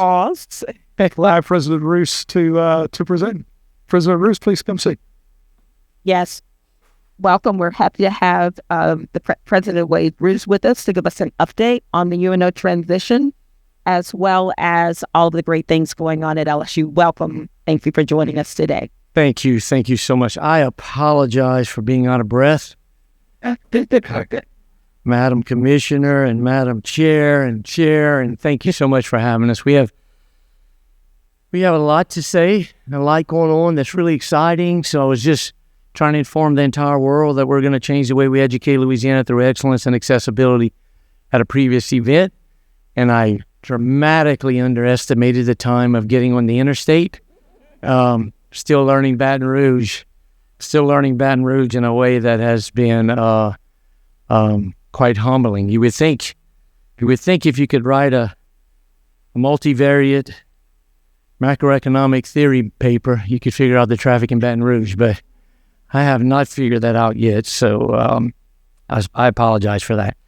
So I was asked just to give an update. I've got some prepared remarks, but I think it would be best if we just have an honest conversation about where we are, what we're doing, and how excited we are about the University of New Orleans. So I will tell you that we spent a lot of time, this is going to seem like very common sense, but to actually have cash process policies in place, we're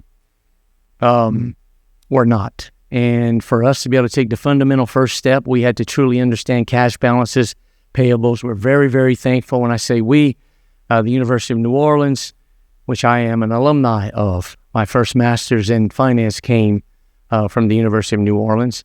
I like to say I spent more time on that campus than any other campus, 2 masters, a PhD.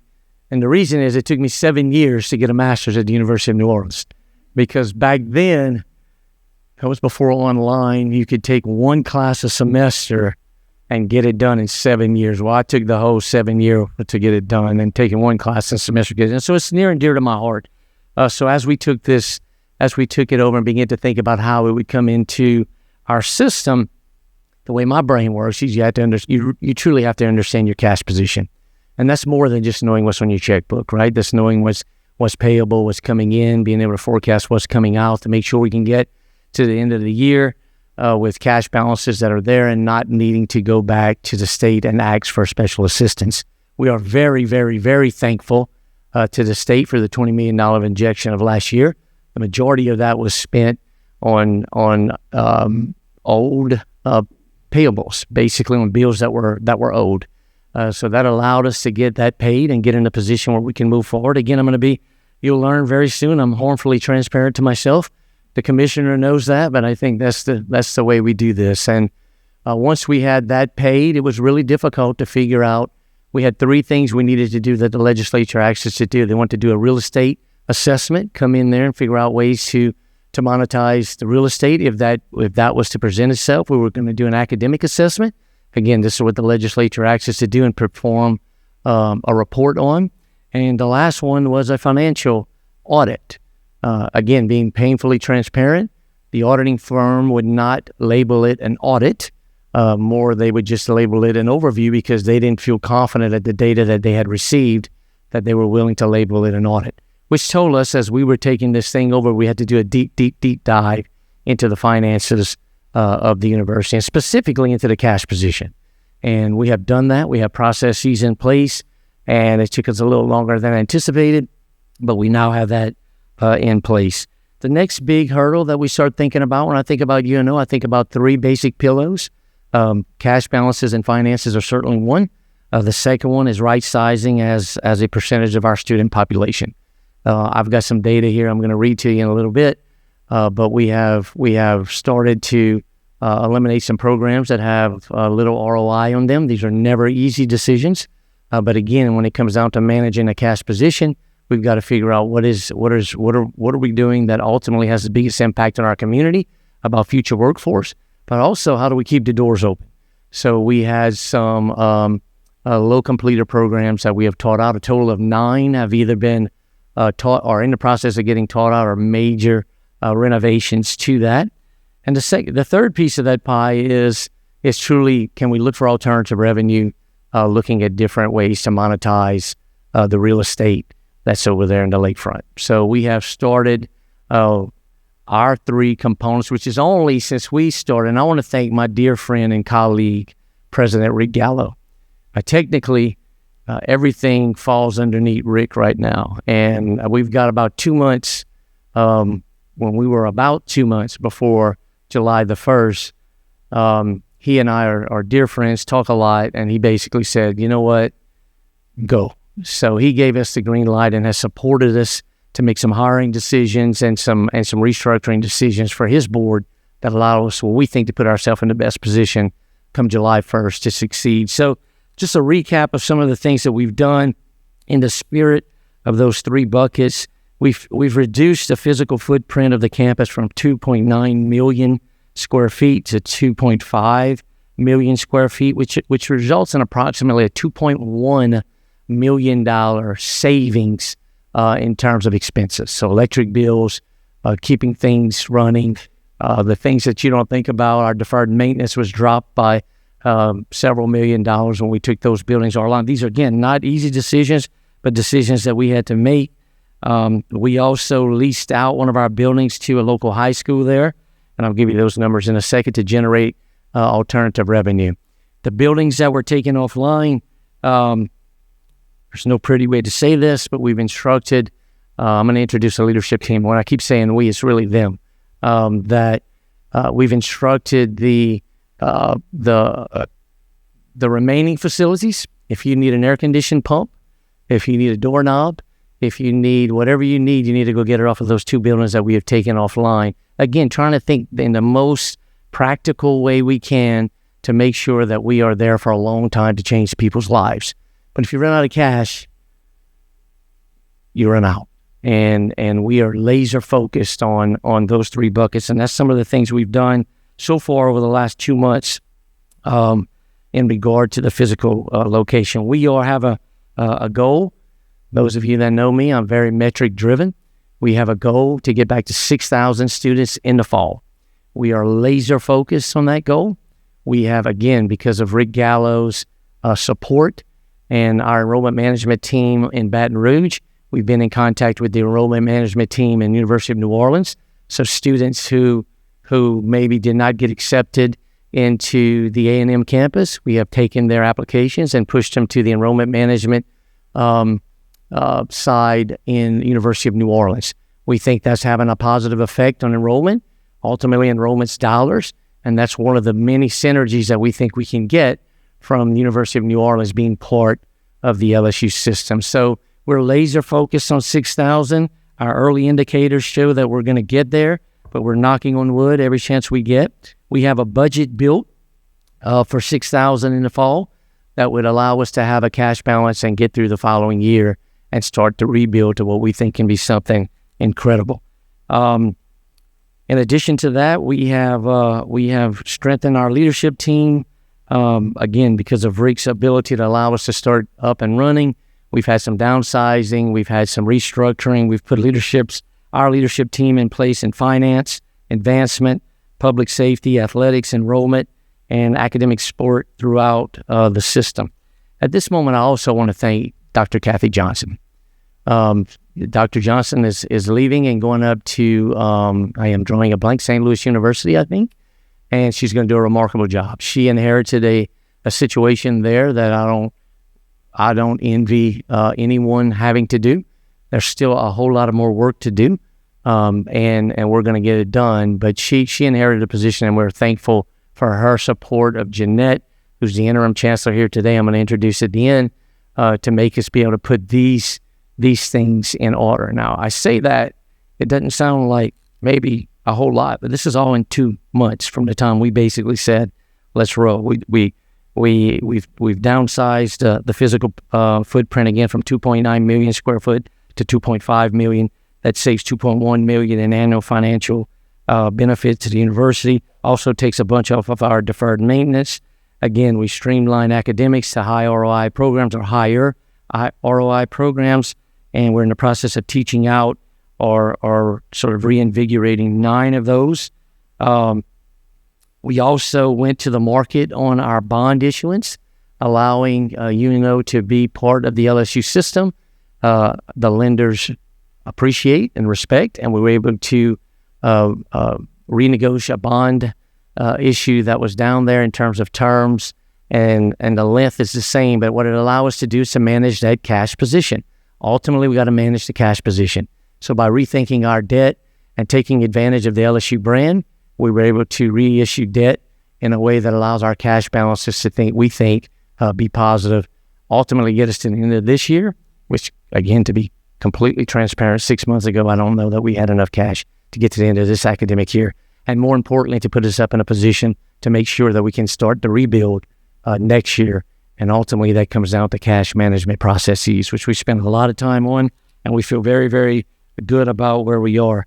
Again, 9 programs. I'm not going to list them unless you ask me to list them, but there's 9 programs that are being taught out or dramatically modified.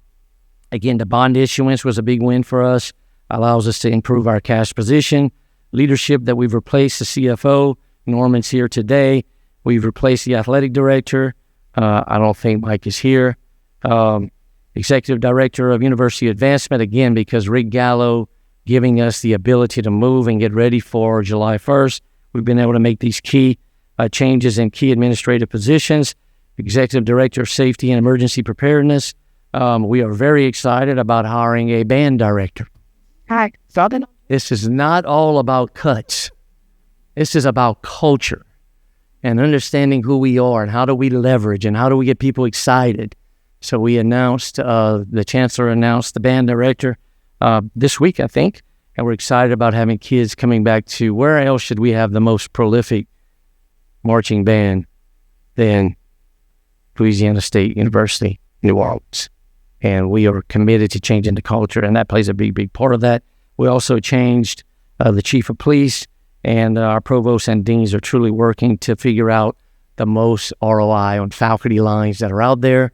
We have some vacant faculty lines. We want to make sure we hire appropriately, that we have high ROI hires on faculty. And I leave you with this, and the message that we have been saying throughout this 2-month journey of the cavalry's not coming. We are the cavalry. And I say that day in and day out. And this leadership team has bought in, and they are focused on making the hard decisions. And we make hard decisions today to celebrate big wins in the future. But if we're not willing to make those hard decisions, those big wins are not coming. But we are laser focused on making sure that we celebrate those big wins together. Now, we know that when you make these decisions, and I want you to know, as this board, to know that, hello there, supervisor, I want this board to know that we're probably going to hear some vocal criticism. I would expect nothing other than that. But again, I say over and over and over, those that are usually most critical of hard decisions are also those that are normally loudest when the celebration occurs. And we're not going to hold them accountable for their criticism. We're going to smile, stay focused on the mission of making sure that we have an urban Research 2 university in one of our greatest cities in our great state. So we stay focused on that, and that's where we're headed. But I'm here for any questions you may have. Thank you so much. I'll open it up to questions. Yeah, Blake Dobby, thank you, President, for being here. It's fun to hear all this optimism about UNO. We've been talking about UNO for years. One thing, just from a bird's eye view, I love that you're in the metrics and the details. That's where it needs to be with the finances. But from a bird's eye view, tell us about the rebranding and how that's going to look. I mean, if I go around the world and you say LSU, some people are going to recognize who that is, and if you say Louisiana, some people recognize who that is, but just about everybody knows what New Orleans is. Yeah, I love that. And that's one of the leverage and points of pride that we have when we talk about New Orleans. If you're in Europe and you talk about New Orleans, they will know that before they know Baton Rouge. So we think it's a huge opportunity. I go around the state telling everybody, listen, don't ever forget what binds Alexandria, Eunice, Baton Rouge, Shreveport, New Orleans, all 64 parishes through extension offices. What binds all that together is very simple. It's 3 letters. It's 2 colors. It's 1 state. We're all LSU. And I think if you look at the finances and you see what we've been able to do from the bond issuance, that brand matters. And how we rebrand LSU New Orleans matters. But we want them to understand they're part of a bigger system that's advantageous to them. So when we think about how we're rolling out the marketing, again, completely transparent. We wish we had more money to get very, very aggressive on the marketing piece. We're working on a cash balance that allows us to do that, and we're really leveraging the purple and gold. And when you think about enrollment management and that piece of those applicants that didn't get into A&M and how we're trying to get them into New Orleans, that's beneficial. When you think about purple and gold and talking about winning in Tiger Stadium, that's going to help LSU New Orleans. I absolutely believe that. The more we brand this as what binds Alexandria, Baton Rouge, New Orleans, Shreveport, Eunice, all 64 parishes through our extension office, it's very simple. It's 3 letters, 2 colors, 1 state. We're all LSU. And the more people we can get to start saying that, the brighter the future is for LSU New Orleans. Because we do think as we're solving, I'm very metric driven. We're going to be a top 50 research institution at the flagship, or I'm going to die trying. And everything we do at the flagship is to be a top 50 research institution. But with that comes the peer group standards of admittance. And we're going to admit what a top 50 research institution looks like when we get there. But everybody in the state of Louisiana deserves a life-changing higher educational experience at LSU if you want one. And if we think about it systematically, hey, you may not get into the flagship initially, but you can get into Alexandria and you take your first 24 credits there. And hey, if you make a 3.0, come join us at the flagship if you would like.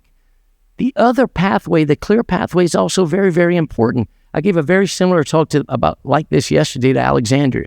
The chief of police stood up and said, Doc, I don't want you to forget about the other pathway.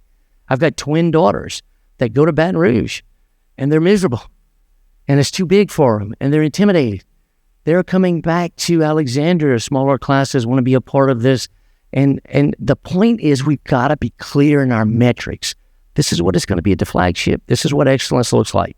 Here's what it's going to be at the regionals. This is what excellence looks like. Dynamic market-driven curriculum. This board approved one of the first 90-credit bachelor's programs in America, and that was at the LSU A campus, as we stay focused on dynamic market-driven curriculum that allows students to get to the workforce quicker. So we have a clear path, and we never want to forget about the pathway between the flagship and the regionals. Because there are some out there who grew up in Golden Mill, Louisiana, whose mother only dreamed about a higher education but had no idea what that meant, didn't know 3 credits was a class, found out you had to take the ACT exam after you signed a football scholarship and realized that you needed to take an ACT exam to get eligible. And back then, I'm not trying to say my age, but I want to say you had to make a 15. Made a smooth 19 as a junior and never took it again because didn't think it was very important. There's a lot of first-generation students that don't grow up in the same school system that can turn out to be the president of the LSU system if the support is there. So we take it. I am all in on being a changing the way we educate Louisiana by staying focused on excellence and accessibility. And those two things are not mutually exclusive. If you think about it systematically, they are not mutually exclusive. And we're going to hold ourselves accountable to the finances to make sure we win. I see my dear friend Rick Gallo was here. I didn't know that. Were you here earlier? Okay, good. I was talking about you. I bragged about you for 5 minutes, but I just see that you showed up. But so that is the legendary Rick Gallo I was just referring to, that has been an enormous partner in allowing us to get a jump start on everything we're doing at LSU. We want to be great. We want to be great. We're committed to being great. We're committed to changing every life that wants to change in Louisiana. And I say that, Madam Commissioner is going to get mad at me when I say this, but I love her more than she knows. We rank 49th in higher educational attainment when it comes to bachelor's degrees and above. I was going for 20-something years. Never lost this accent. Was blessed with a career beyond I could dream of. Federal Reserve economist, worked every job at the University of Northern Arizona, from assistant professor to associate professor to professor, assistant dean, vice president at McNeese. And when you think about being ranked 49th in higher educational attainment, that is an indication of where we are in labor force productivity. And I argue that there's two things that drive economic growth. I keep looking at you because it's all an answer to your question in terms of the branding. There's two things that drive economic growth. That's labor and capital. And when you think about this state, $100 billion of capital is pouring into that state. LED, Susan, the governor, the legislature, they're doing their job. Capital is coming into the state. Pressure is a privilege. Mm-hmm. And if you're the president of LSU and you look at all that capital coming into the state and you realize there's only two things that drive GDP growth, that's labor and capital, the pressure is on the president of LSU to make sure that labor is productive. It meets that capital where it is. So ultimately we can get GDP growth. And if we get GDP growth, by the way, we rank 48th in terms of, not 9th, 48. We moved 48, and that was of this morning in terms of labor force. In terms of higher educational attainment, according to the Federal Reserve website as of 7:30 this morning. And we rank 44th in labor participation rate. So this idea that you don't need a college education because we have all of these jobs, you can have your own opinion, but you don't get your own data. The data says we need to have more folks educated in this state. And we are laser focused on making sure we do that. If we do that, GDP will go up because, as I said earlier, labor and capital is what drive macroeconomic models. GDP will go up and the living standards of all Louisianians will go up. The interesting piece, GDP growth as of this morning, we rank 48th in our educational attainment, 44th in labor force participation. GDP growth, 39th. And you think, wow, It's jumped up. The reason it's jumped up is because all of that capital. It's labor and capital. But if we want that to be sustainable, if we want that to last for generations to come, we've got to get the labor force, we got to get the labor force attainment piece up through credentials, through whatever we're doing in terms of higher education to make sure we meet that capital where it is, that capital wants to continue to come. Or else we're going to look back on this 10 years from now and say, we missed a great opportunity. We had $200 billion of capital that came into our state over a 4-year period. And because we weren't proactive on the labor piece of the GDP equation, it disappeared. Or we can wake up 10 years from now, address the labor piece, and say, wow, we are now ranked in GDP growth in the top 25. And all of you that know economics, the top 25 takes from the bottom 25. I'd like to be in the taker, not the giver. So we are working as hard as we can to get that done. The branding of LSU, being a part of the broader vision, helps us to make sure we can find the home that matters most to that particular student, depending on their preferences. And LSU New Orleans, in our mind, plays a big role in that.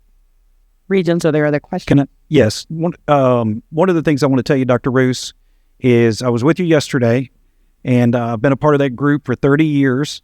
I've never seen that group give anyone a standing ovation. You and your lovely wife were there, and you gave just people feel your passion as they do this morning, and you gave a truthful, transparent, passionate talk yesterday, and you got one of the only standing ovations I've ever seen. And so you have so many people fired up that believe in you. Thank you for that. Next, one of the things we wanted is, next is Dr. Gallo. I agree with you. He's fantastic. The members of this board agree with you on that. So I'm acknowledging what you said while he wasn't here. So he hears that.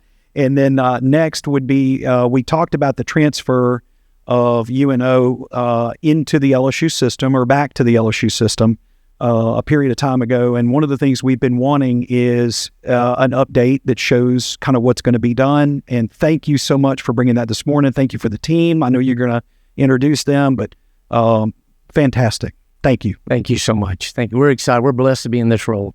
We think we can make a difference. I think you're going to go down that road, Arby Reeves, and wrap up this bill. Welcome, Mr. President. Good to see you. I've enjoyed working with you over the years. So you're doing an outstanding job.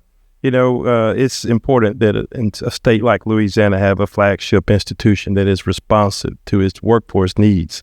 Certainly, we, as the Board of Regents, our momentum, our master plan, and we definitely want to increase the number of students who have access and completers. That is very important to us. The trajectory is positive.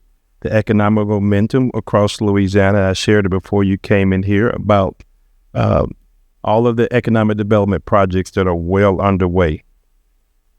We are aligning our new academic programs with Louisiana Works, making sure across each region that the jobs, that the institutions are in alignment and doing those kind of things. We're advocating for more dollars to feed the formula. We understand that we do need more dollars. But in all that well-doing, we still, over the years, have seen many of the students who graduate from LSU and other institutions take off and head west and in other states.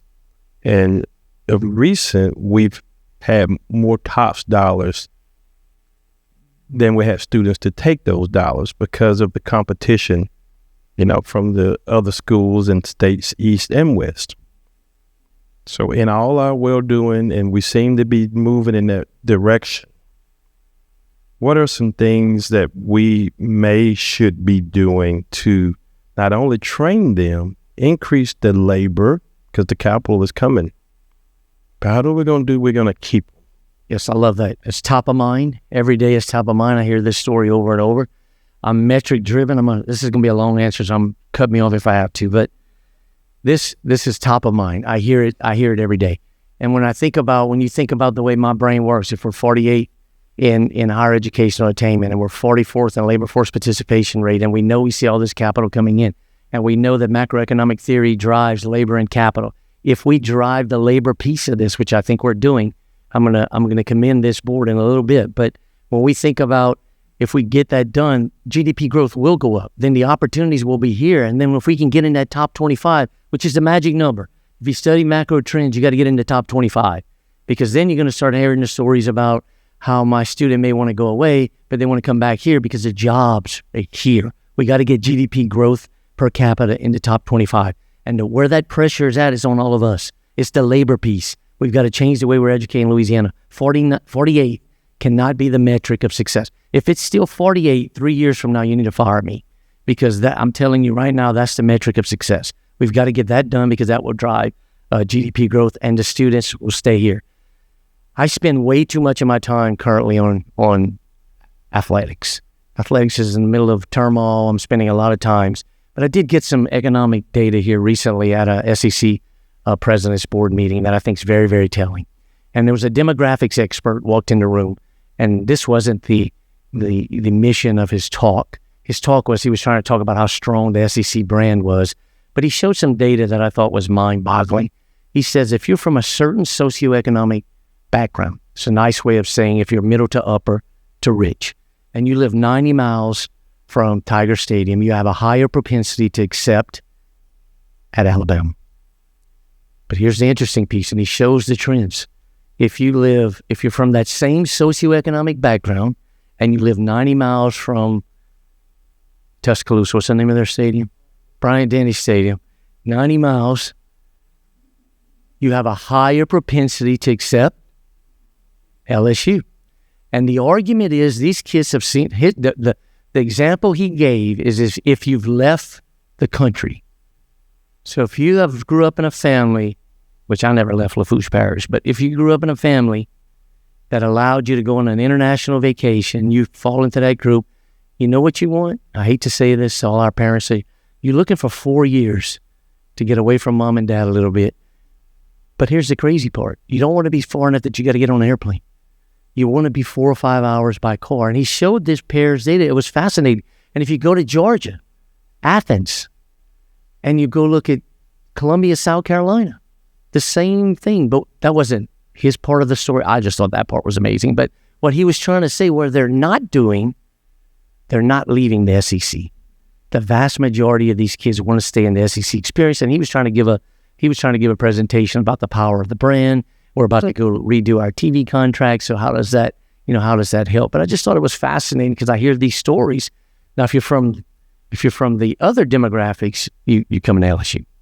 If you can get into LSU, you come into LSU. I just thought it's very fascinating. But ultimately, when you think about the macro picture, in my mind, I know I'm a very linear thinker, but economic growth, macroeconomic theory, there are two variables that are statistically significant in just about every model, and that's labor and capital.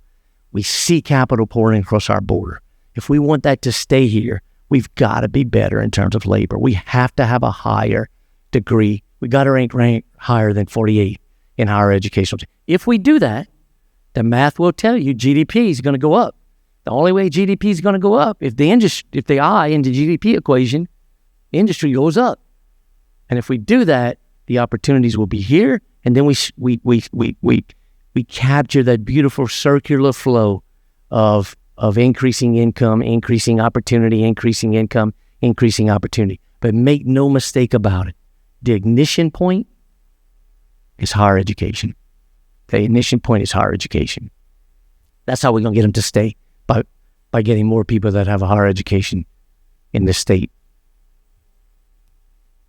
I'll just make a quick statement. I just want to encourage you. As long as I've known you, my favorite thing about you is your harmful transparency. And my second favorite thing is your collaborative spirit. And I just encourage you to continue to bring that to this group regularly with reports. I've only been on the board for a couple of years, but I know this has been an ongoing challenge with this group. And to your point that we are the cavalry, we are as well. And so please keep that harmful transparency and collaboration with us. I absolutely look forward to it. I will say both of the Madam Commissioner and Madam Chair are near and dear to me. I don't like to say that in front of Rick because I'm always trying to work my angle for LSU. But near and dear to me, and the partnership I've never felt stronger. We had what I would think, given the circumstances of this session, we did pretty good in terms of higher education, in terms of where should that one-time money be invested. It should be invested on the top through the formula. We can argue about the formula all we want, but I think handing out one-time money in situations that don't ultimately result in output is not healthy. And I think it was because of the leadership of this board and the leadership of this commissioner that the legislature is starting to listen. They understand the value of this story that we keep saying. If we're going to have high GDP, there's no reason we're not in the top 25 if you look at the natural resources of this state. The only reason we're not in the top 25 is because we rank 48 in higher educational attainment.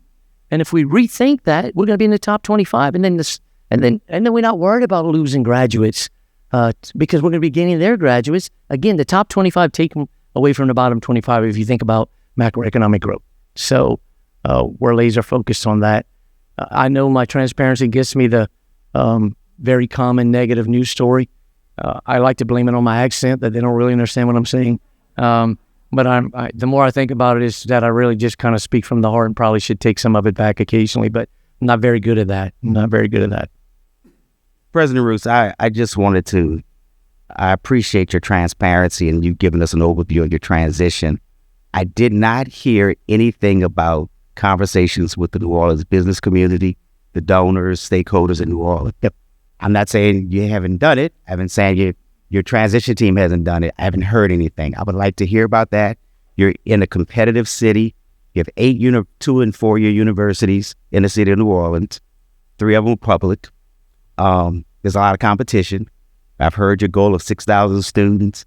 But we need to make sure we get those students in and that you guys understand the culture that you're in. So I want to hear a little bit about any conversations with the business. Thank you so much for the question. You know, we went down a path, and I'm going to be, again, completely transparent. I wasn't a big fan of. We went down a transition committee that was very large and went on listening tours and tried to get a lot of folks involved.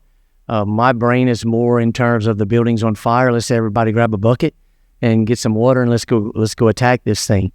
So there was that, and I'm going to be the first to say I did not take. I was not involved in that because I probably should have been.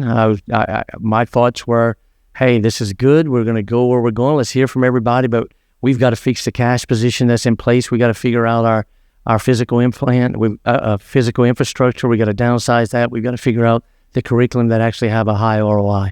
So there was a transition team with 40 or 50 members that went around the city listening and talk about that. More importantly and more impactful in my mind, we are going to announce on June my calendar's crazy, 15th, that we are, is it June 15th? I think June 15th, we're going to announce a search committee.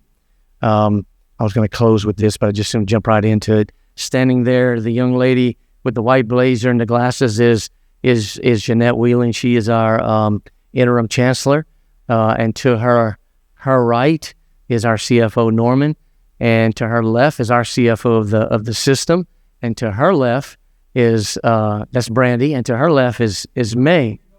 Yeah. Like I joked, everybody wants to talk about the 2 hires we made. They always want to talk about Lane and Will, and when they ask me about that, I see y'all forgetting them. May. I mean, we got May. Don't ever forget we got May. So, but part of this is that we have put together a pretty, I think you will see, I don't know if this is confidential, but I'm going to drop some names here that are of the philanthropic community in New Orleans that are serving on the Chancellor's Search Committee. You're going to see some names in there that are very influential in terms of the D-Day Museum. I'm hoping you can read between the lines and some philanthropic partners throughout the city of New Orleans. It's a committee of 14, and it is the influential folks that we think that were pointed to us. Mr. Boise wouldn't mind if I drop his name on it. That's the only one that I would drop, but he's on there, and we're going to put a committee together to hire a chancellor. I will tell you this, under the guidance of the interim chancellor, it is probably the hardest job in Louisiana right now, because it's not easy to tell faculty that we're going to move you out of a building. We're going to shut that building down. It's not easy to tell the maintenance crews, hey, if you need a spare air-conditioned part, go get it from the building that we closed down. It's not easy to tell faculty that, hey, these 9 programs, if we continue them, we won't have cash to make payroll. None of that's easy, and she has taken the leadership role to get that done. So I often say, people look at me and say, Wade's doing what he does. But in this case, all I'm doing is calling Jeanette, and she's actually doing it, which is a big, big, big burden right now. But listen, we believe we're going to win.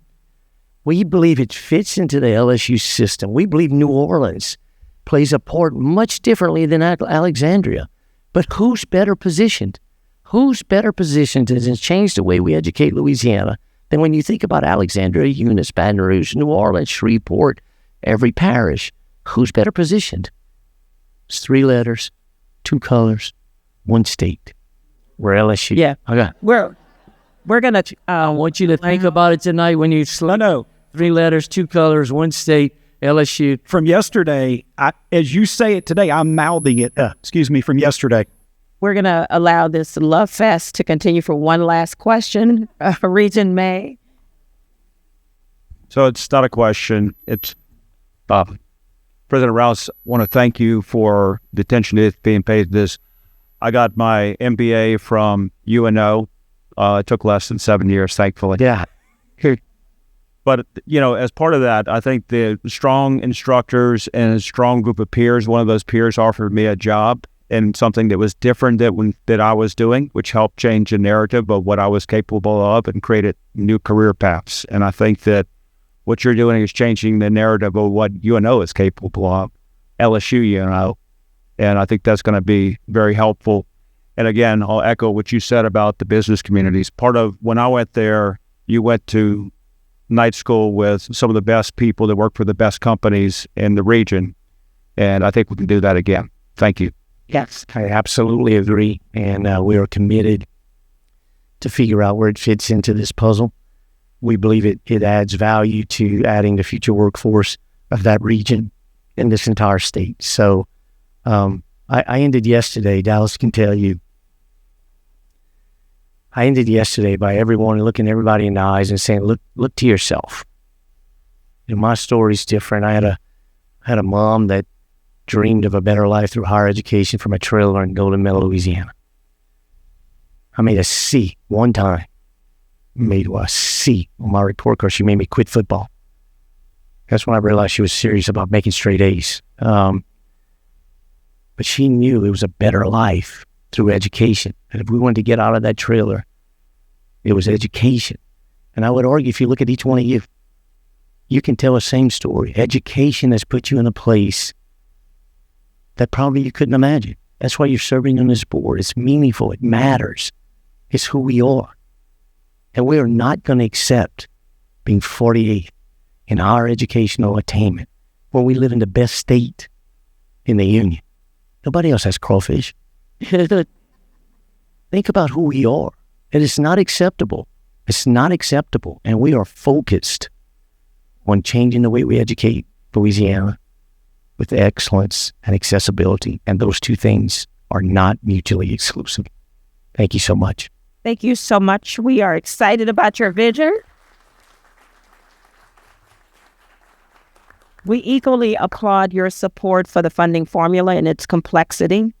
And we too are laser focused on degree attainment and making a difference through education attainment for families and students. So thank you. And I think it's pretty easy for all of us to remember. 3 letters, 2 colors, 1 state. We got it. Thank you so much.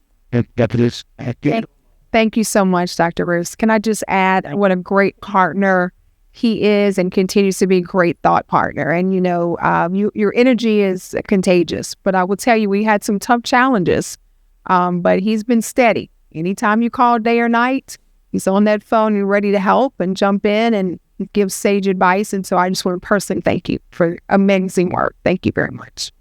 Thanks for the partnership of this board. We're going to win. I know before y'all leave, y'all all came a long way. And thank you for being here. And let's give you a round of applause as well. Thank you.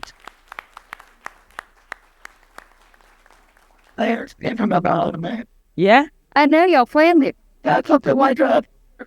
You start. All right. Dr. Denley, we will resume our academic program approval process. Happy to do so. Thanks so much. Thank you. So, so the next degree is an associate degree at River Parishes Community College. Again, River Parishes, as you know, that area of Louisiana is growing in leaps and bounds in many ways because of the kinds of economic investment that President Rousse was talking about. And so RPCC is proposing to add to the nursing programs that they offer. They currently offer an LPN program, and they'd like to build that out to be also have an ASN program to allow then the training of qualified nurses right there in the River Parishes region. As you know, we have worked really hard and tirelessly in this board to try to expand and create capacity in nursing programs, and this is, I think, a critical piece of that puzzle. The fourth degree is a Bachelor of Science degree in Chemical Engineering at Southern University A&M. So, as you know, we are in desperate need of engineers in this state. I know a number of board members know that only too well. And so we do have engineering programs, and we have chemical engineering programs in the state, but we do not have one at our HBCUs. And so today we want to present that. I want to ask Dee Martin to come up. We have representatives, you'll come up. We have representatives from Louisiana Works and from a number of different industry partners who I think want to definitely speak in support of this program. So let me hand over to Dee Martin, and then I'll... Thank you, Dr. Denley, and good afternoon, everyone. My name is Leland Martin. I'm the Dean of the College of Sciences and Engineering at Southern University A&M College. I've been in the role... Oh, but... Engineers need the... Yes. How many engineers does it take to turn the microphone? I got it. That's all right. We have a lot of engineers here, too, so... again, my name is Leland Martin. I'm the Dean of the College of Sciences and Engineering at Southern University A&M College. I've been in the role for about 2.5 years, and it has been the dream of my life to be able to serve the mission and the vision of the university. The mission of the college is to provide transformative educational experiences and opportunities to students so that they can go out and become global leaders in STEM and innovators. Looking at the data just this morning, we're about 65% Pell eligible. So that word transformative actually means something.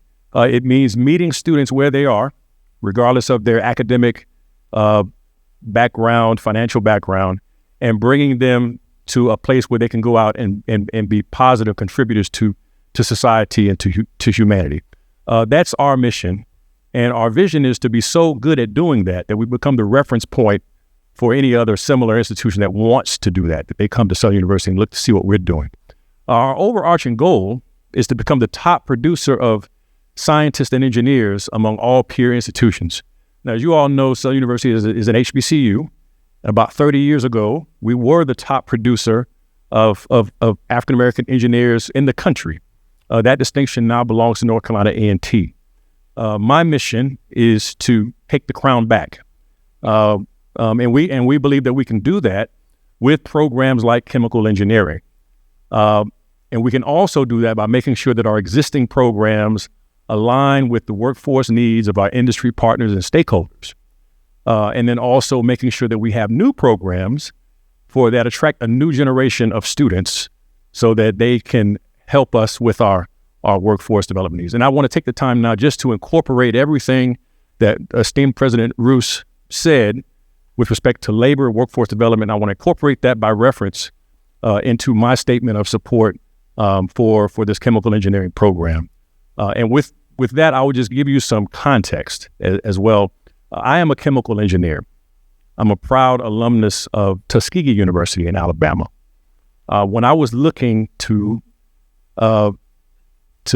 looking at schools to go to pursue chemical engineering, I looked at Southern University. I looked at them because they were they were in a strong engineering program, top producer. but I didn't look very long. Why? Because it didn't have a chemical engineering program. I would love to have been a proud alumnus of Southern University, but I couldn't. Before joining Southern, I was Associate Dean of Engineering at Prairie View A&M University in Texas, and also on the chemical engineering faculty there. When I decided to come to Southern, I just took a poll of our students there, and about a third of the students at Prairie View in chemical engineering were from Louisiana. So this represents not just another academic program in the state of Louisiana. It represents a strong complement to the existing programs that we have in the state that allow for students like me, home South Carolina, to be destined here in Louisiana. And it also provides us with an opportunity to keep our talent that we have here and out of our competitors' hands. So with that, I do want to, we have a number of, I don't want to take up too much time. We have folks who want to make public comments, but I first want to introduce Mr. Jake Polanski from Louisiana Works. And he just would like to share with you just some comments about some of the data in terms of engineering and specifically chemical engineering that represents a need that we have for in the state and that this program that we're proposing can provide. Right. Thank you, Dr. Martin. So I am not a chemical engineer. I am Executive Director of Workforce Intelligence at Louisiana Works. As we think about, as a state, how we best align education with workforce needs, this is a program that just makes sense. You all should have a handout, and all I want to do is make sure we all understand some of the supply and demand dynamics around engineers, and specifically chemical engineers here in Greater Baton Rouge. So broadly, if you look at that graph at the top left on your handout, you will see that's job postings for engineers across the state, all types of engineers. And what we know is that we see more job postings for engineers today than we did at any point prior to COVID. And when you look at the salaries that are being posted in these jobs, engineers are commanding higher salaries today than every single other job out there. Higher than math occupations, which includes data scientists, higher than computer occupations, which includes software developers, and higher than financial specialists, which includes accountants. I'm sure all of us in here appreciate market signals and what they tell us. And when a job is posting higher wages than any other job, this tells us that that is a significant need in our workforce today. That is the demand piece. And if you look at the supply piece, which is that bar graph at the top right on that handout, you will see that at the bachelor's level, we are producing about 600 fewer engineering graduates across the state than we were just 6 years ago. That's about a 37% decrease over a 6-year span. This is largely due to petroleum, but it's not just petroleum engineering. We've seen a decrease in mechanical engineering graduates, in civil engineering graduates, and also in chemical engineering graduates, which is why this program makes sense. And not only does this program make sense, but it makes sense right here in Greater Baton Rouge. If you look at Greater Baton Rouge's economy, we at Louisiana Works, every 2 years, we produce long-term employment projections, which we try to understand which jobs are going to be most in demand over the next 10 years so that we as a regional economy can prepare. If you look at that scatter plot at the bottom left, that green dot is chemical engineers, and you will see that they are an outlier in Greater Baton Rouge, and an outlier in a good way, because they are projected to grow by 31% by 2032, more than almost any other job. And they also have higher wages than 96% of jobs across Greater Baton Rouge's economy.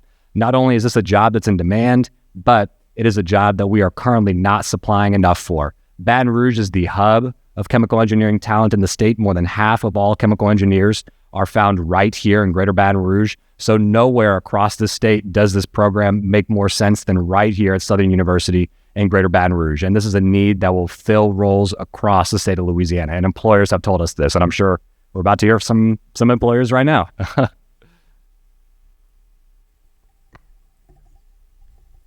Good afternoon. To the Board of Regents, I want to thank you for the opportunity to be here today. My name is Melissa Dotson, and I am the Program Manager with Shell Chemicals. I'm a chemical engineer, and I am a proud fighting tiger. So 3 letters, 2 colors. Absolutely. And I'm approaching 27 years with Shell. I started as an intern back in 1997. I also have the honor to sit here. I sit on LSU's Chemical Engineering Advisory Council, and I'm the chair-elect for the Louisiana Arts and Science Museum.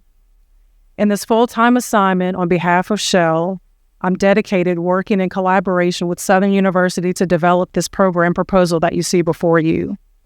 I stand here today on behalf of Shell colleagues that are here with us in the room, but they represent all of our industry partners. They are in our campuses, they are campus ambassadors, they're volunteering from the time that the students arrive on campus. They're preparing them for career fairs, they're getting them ready for our workforce. So on behalf of the university, I want to thank not just our Shell colleagues that are here today, but all of our campus ambassadors that pour into our students. In 2025, Shell Chemicals, on behalf of EVP Emma Lewis, made a $3 million gift to Southern University. Over half of that gift is allocated to chemical engineering. That will go towards curriculum development, as well as developing the laboratories that are so greatly needed to have the cutting-edge technology for this program. My husband, Anderson Oliver Dotson III, joins us today. He's a proud LSU graduate, 3 letters.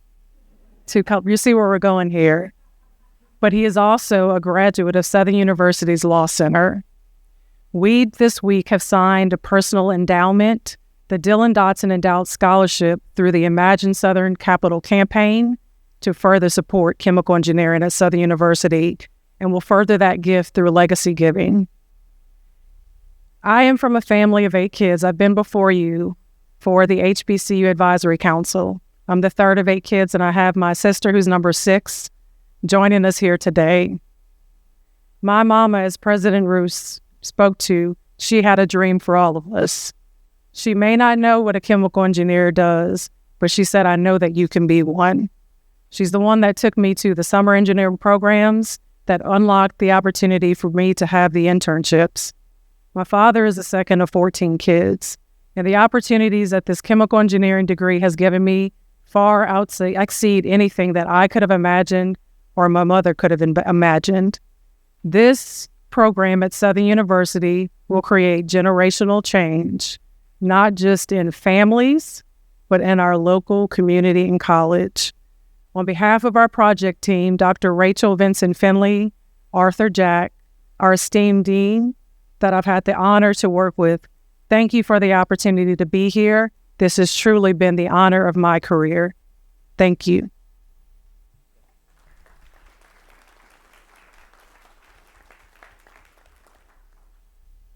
Good afternoon, Chairman, members of the Board of Regents, and distinguished guests. Are you all ready to make history? I come before you. My name is Celeste Jefferson.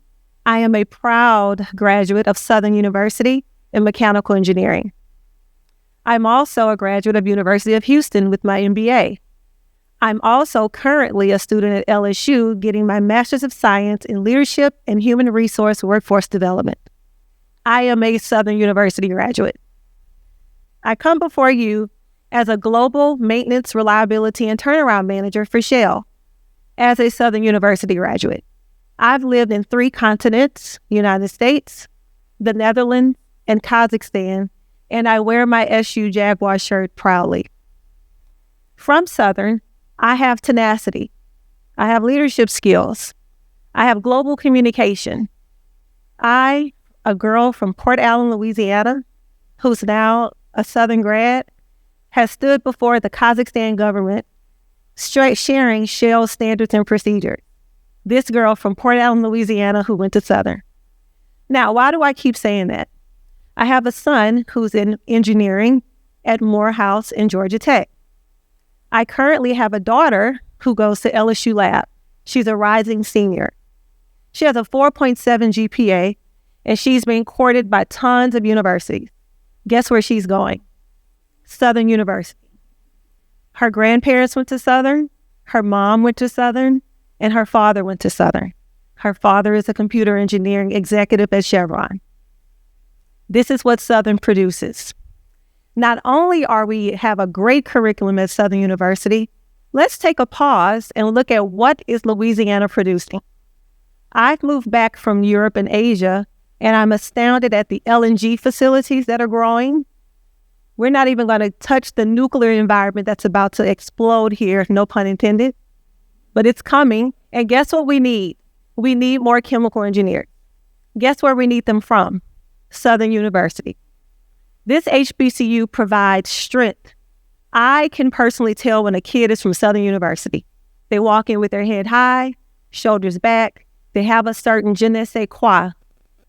As I hire people, and I hire globally, I look at the kids from Southern University.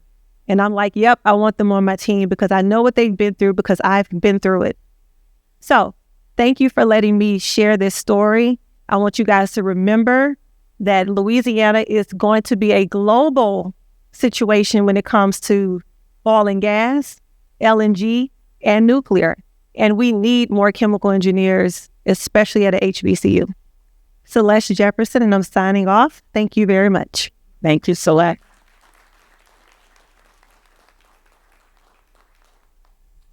Okay, I'm an engineer, but I think I got this right. So my name is Regina Davis. I am the Complex Operations Manager at our ExxonMobil facility right here in Baton Rouge. I'm very proud to say that I'm a chemical engineering graduate from New Orleans originally, first generation graduate. And upon my arrival in Baton Rouge was the first person of color to run one of our biggest facilities. And I would say that is part of what you're hearing today, the power of education, the power of exposure. I didn't necessarily have the opportunity to go to Southern because I also, similar to the dean, wanted to go into chemical engineering, and Southern was not an option for me. But being here, coming back to Louisiana after having traveled internationally and domestically, it has been like I'm coming home, and I have developed a passion and adopted Southern University as my own.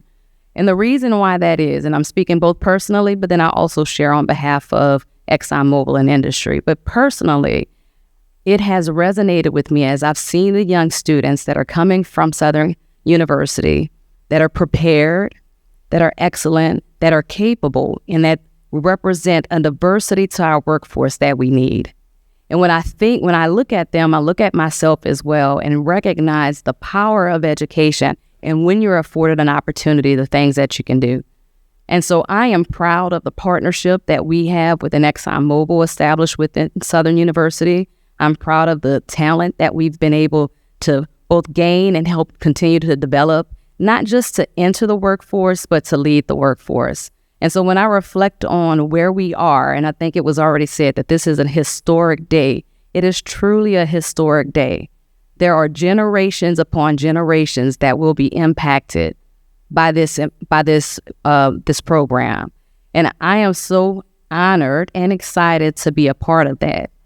Last thing I would say is to not diminish why it's so important to have a diverse workforce.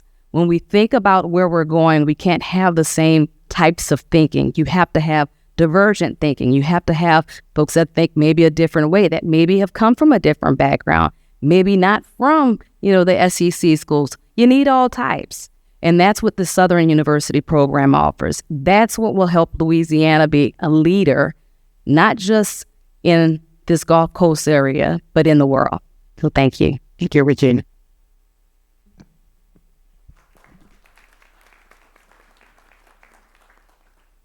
Good afternoon. My name is Caroline Stampley Mays, and I am a native of North Baton Rouge. I'm the daughter of a kindergarten teacher who dedicated 50 years to education and a master framer. I'm a graduate of Scotlandville Magnet High School's engineering program, Go Eagles, and a proud alumna of Southern University's mechanical engineering program. My entire career has been with ExxonMobil. This month, I celebrate 27 years with the company, with all but 5 of those years spent right here in Baton Rouge. I share all of this because my love for this city and this state runs deep. I am personally and professionally committed to the continued success of Southern University and to the future of Louisiana. Today, I fully support the establishment of a Bachelor of Science degree program in chemical engineering at Southern University for 3 important reasons.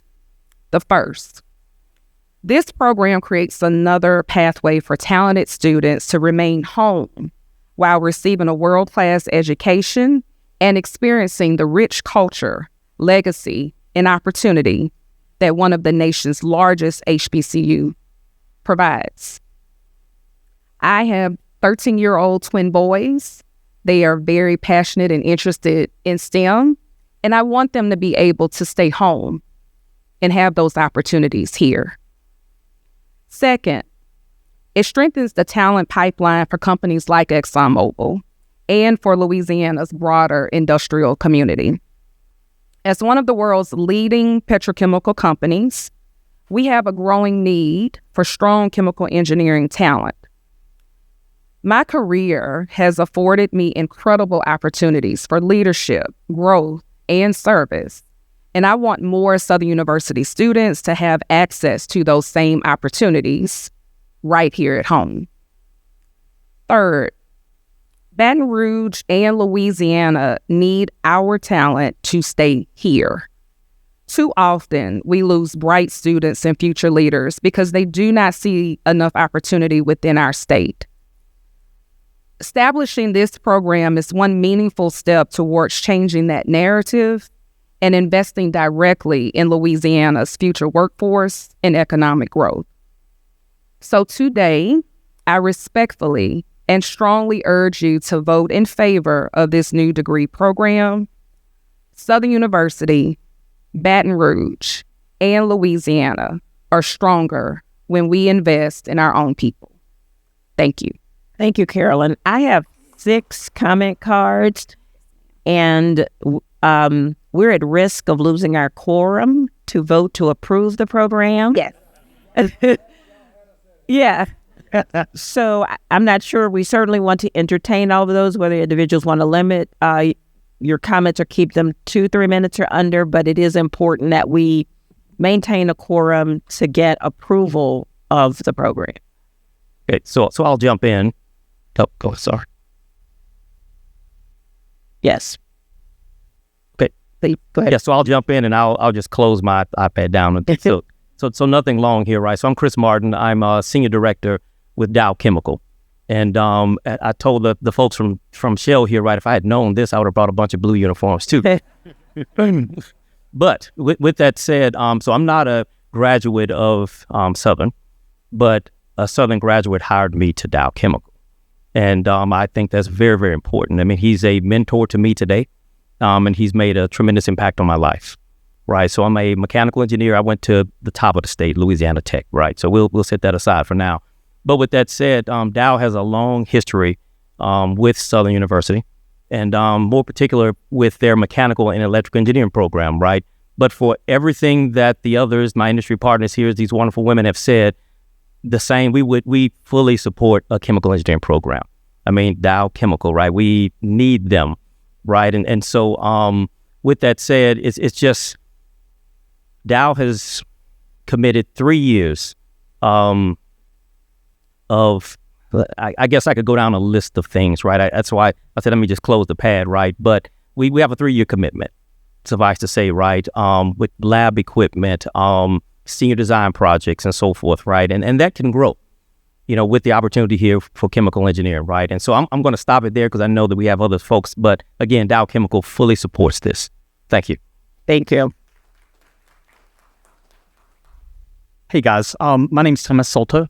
I didn't prepare anything, so I'll be really brief. I want you to imagine that chemical engineering is not just a major to go work for Dow or to go work for BASF or something like that. It's also a way to go to medical school. I was a chemical engineer undergrad at Georgia Tech and went straight to med school.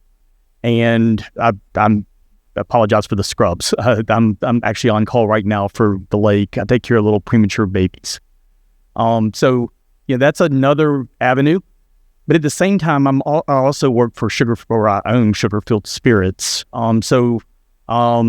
That is chemical engineering at its basis. I make rum. I should have. Maybe that could have helped everybody. We can get samples sent for the next meeting. Yes. Let us keep going, please. Yeah. Thank But yeah, but honestly, I think chemical engineering is a thought process. It's a way to teach people how to think. And I think it's a very powerful way to teach people how to think. And, whether it's fluids going round and round in the body or fluids going round and round in the chemical plant, chemical engineering is the basis for that. So I 100% support this. And also, I want to thank y'all. I've got an 11th grader. And thank y'all for making world-class institutions for education in this state. And we're looking forward to being a part of it. So thank you. Thank you so much. Good afternoon. Thank you for hearing comment on this important item. My name's Adam Berry. I'm the CEO of Bear Process Safety. We do process safety support here in Baton Rouge, and we work across the globe right here in Baton Rouge doing that. I am a graduate of chemical engineering from LSU. I really just wanted to make a comment because I believe what the president of my three-letter university just got a lot of kudos on collaboration. I've been very impressed with the staff here, with Dean Martin, Dr. Martin. I believe this is the first of a lot of collaboration with Southern University with this department. It's very needed. We have engineers from all over the globe, as far as Pakistan, who have come and love our city. To Mr. Aubrey's question, that's why they'll stay, because they love our city. We should keep some of our homegrown talent here. But just to show the diversity of what a chemical engineering degree can do, I'm a business owner of 17 people who works across the globe and have committed to supporting with internships and with curriculum of the university. And I believe that the entire community is going to continue to do that. So thank you for consideration of this. It is an opportunity for us as a city and a state, and it's going to be awesome. Thank you. Thank you for your time, Regents. Good to see you again. Good to see you all again. I'm here to provide, first off, my name is Reggie Abraham.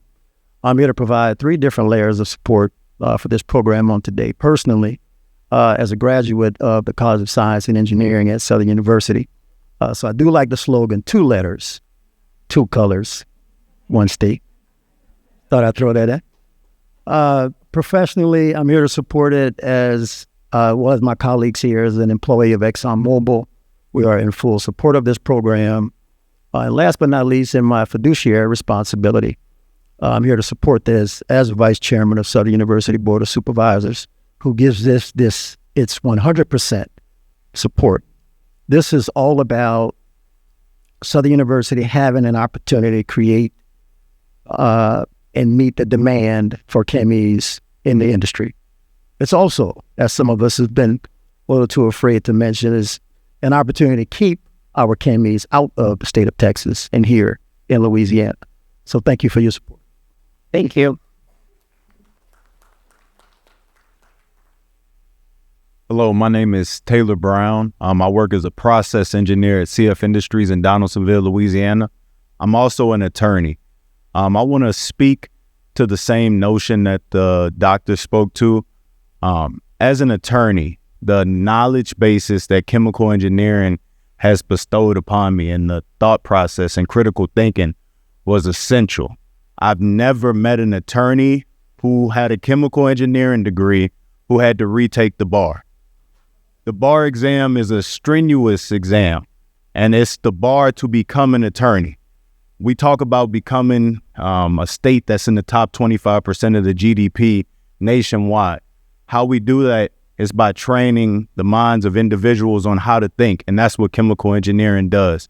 There are students who went to LSU, who went to Grambling, who went to different universities to try to obtain a degree in chemical engineering. Most of the time, if they went to a HBCU, they had to do a 3+2 program.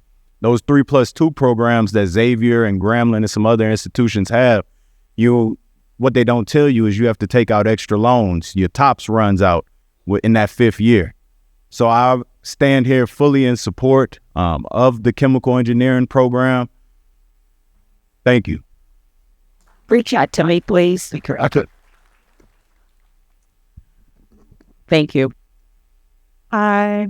Hello, everyone. My name is Catherine Nash. I'm actually currently a student at Southern University A&M College. I currently major in chemistry, and I just wanted to introduce you guys so you guys can kind of put a face to what you guys are voting on today. So I'm currently a rising junior, and I'm actually interning with Shell in Port Allen as a process engineer. Even though I'm not a chemical engineering major yet, but I just want to say thank you for pouring into and considering this program, just because, I have family who have graduated from Southern University Mechanical Engineering who currently work at Boeing. So I would greatly appreciate y'all's support. Thank you. I really want to say a huge thank you for everyone turning out today. This has been an overwhelming array of support for this degree. And so really want to thank you for spending your time and coming here. Thank you. Thank you so much to the Southern University delegation. So the last degree on the list today is a Human Resource Management Master's degree at the University of Louisiana Monroe.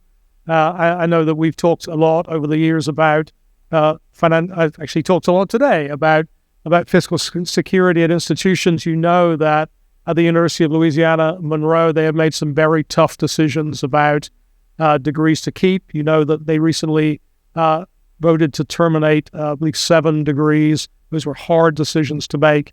This is a very strategic addition to their portfolio. It has been very carefully planned, and the way that they're planning to offer this degree is a fully online degree in an 8-week format is specifically designed to work with professional adults, not only here in Louisiana, but again, deliberately all across the nation. This is an extremely important degree, I think, for this state, especially for that area, but will also position them on a national basis. So with that, senior staff recommend the approval of all of these degrees as presented.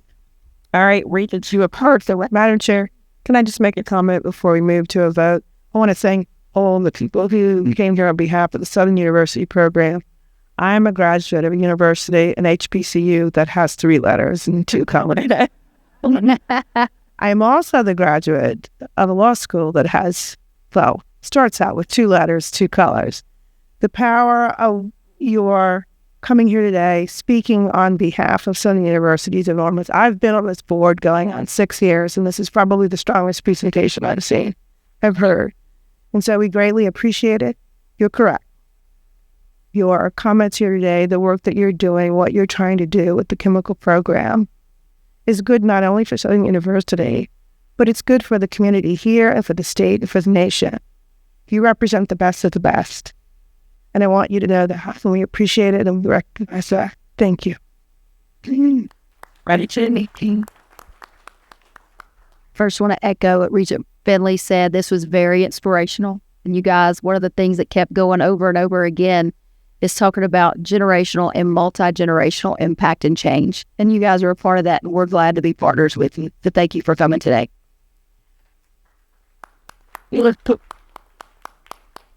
Before we vote, Bridget David, would you please serve on this committee?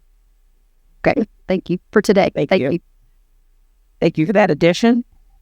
Regents, is there a motion to approve the senior staff recommendation? All right, David and Reeves, any further discussion? Any questions? Any objection?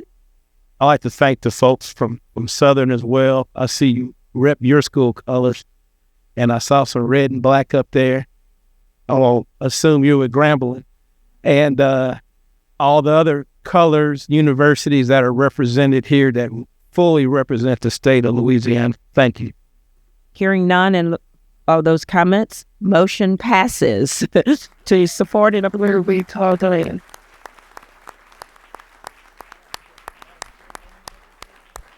Yeah, that's fine. I do want to. I don't feel fit. So I don't just work. I just do water. All right. Oh, it's good. Yeah. Keep work.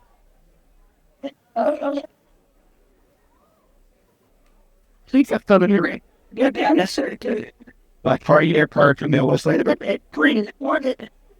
God ain't not bounce. I ain't not them. Good. Possible with Ryan.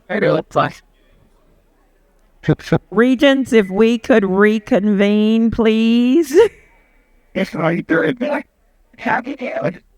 I'm reading. Hey, buddy. Somehow, yes. I got you. Bro, she was not being With that lady. Just Regents, if we could reconvene, we have just a little. Oh, 3 4. So some hills. yes. Yes, we have one other item. Do we want to move that item up, or you want to take the cyber?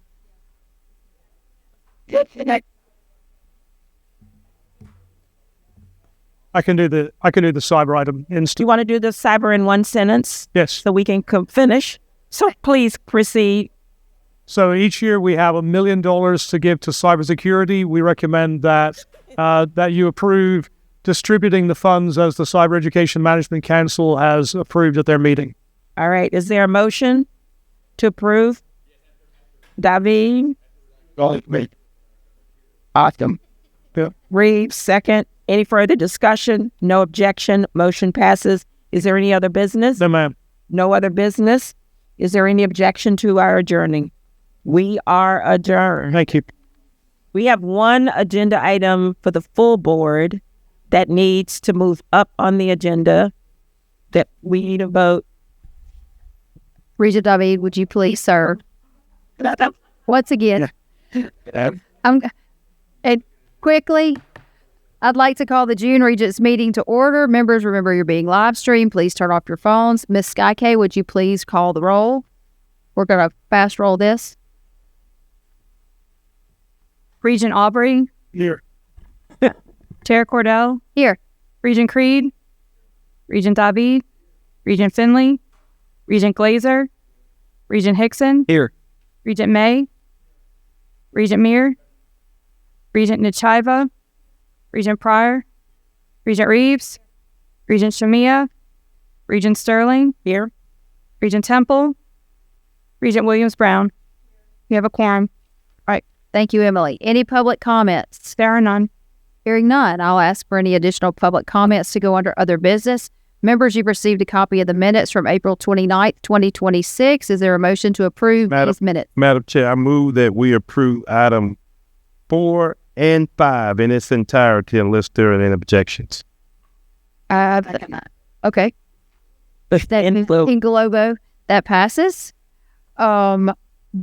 Is anyone wishes to take up any committee reports separately? Hearing none, do I have a motion to approve committee recommendations in today's meetings? Motion to approve. Hickson and May. Next item is number 6, extension of the commissioner's contract. Members, as you may recall, our board completed its annual evaluation of our great commissioner last September as requested under our bylaws. The annual evaluation ensures clear communication of the board's goals, aligns mutual expectations, and assesses the commissioner's performance in leading our agency. In January, I noticed that this was the last year of the contract and requested that Regent Creed negotiate the terms of the contract extension. Regent Creed has been keeping me and Regent Sterling updated on the process, thank you very much, of the discussions with the commissioner. With the help of Regent Creed and staff, we have a proposed contract extension that was sent to you last week.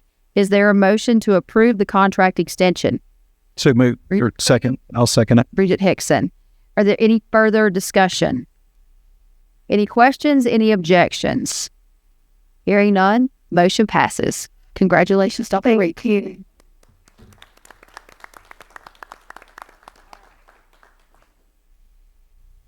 Now we'll move to the chair's comments. Gosh, I feel like an auctioneer. I know, right? Hold the quorum, hold the quorum. As is tradition, we begin my comments by hearing from our first student leader.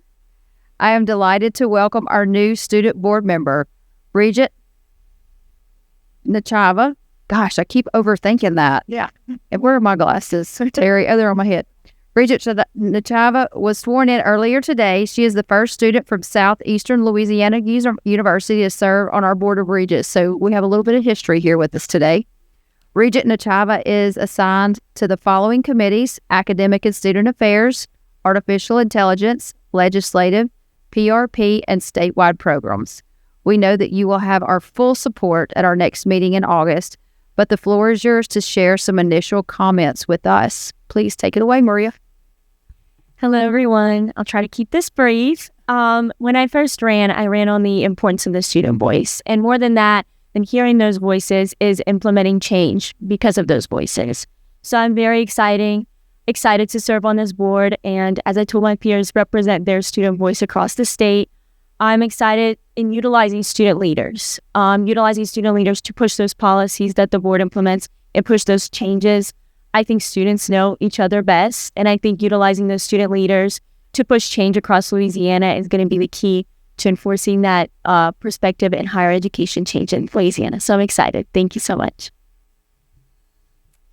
Thank you very much, Maria. And we look forward to having you on our board. You came very highly recommended. Next month, we will have our new university president in Lake Charles. Senator Mike Rousse was named the 9th president in McNeese State University's history on May 19th.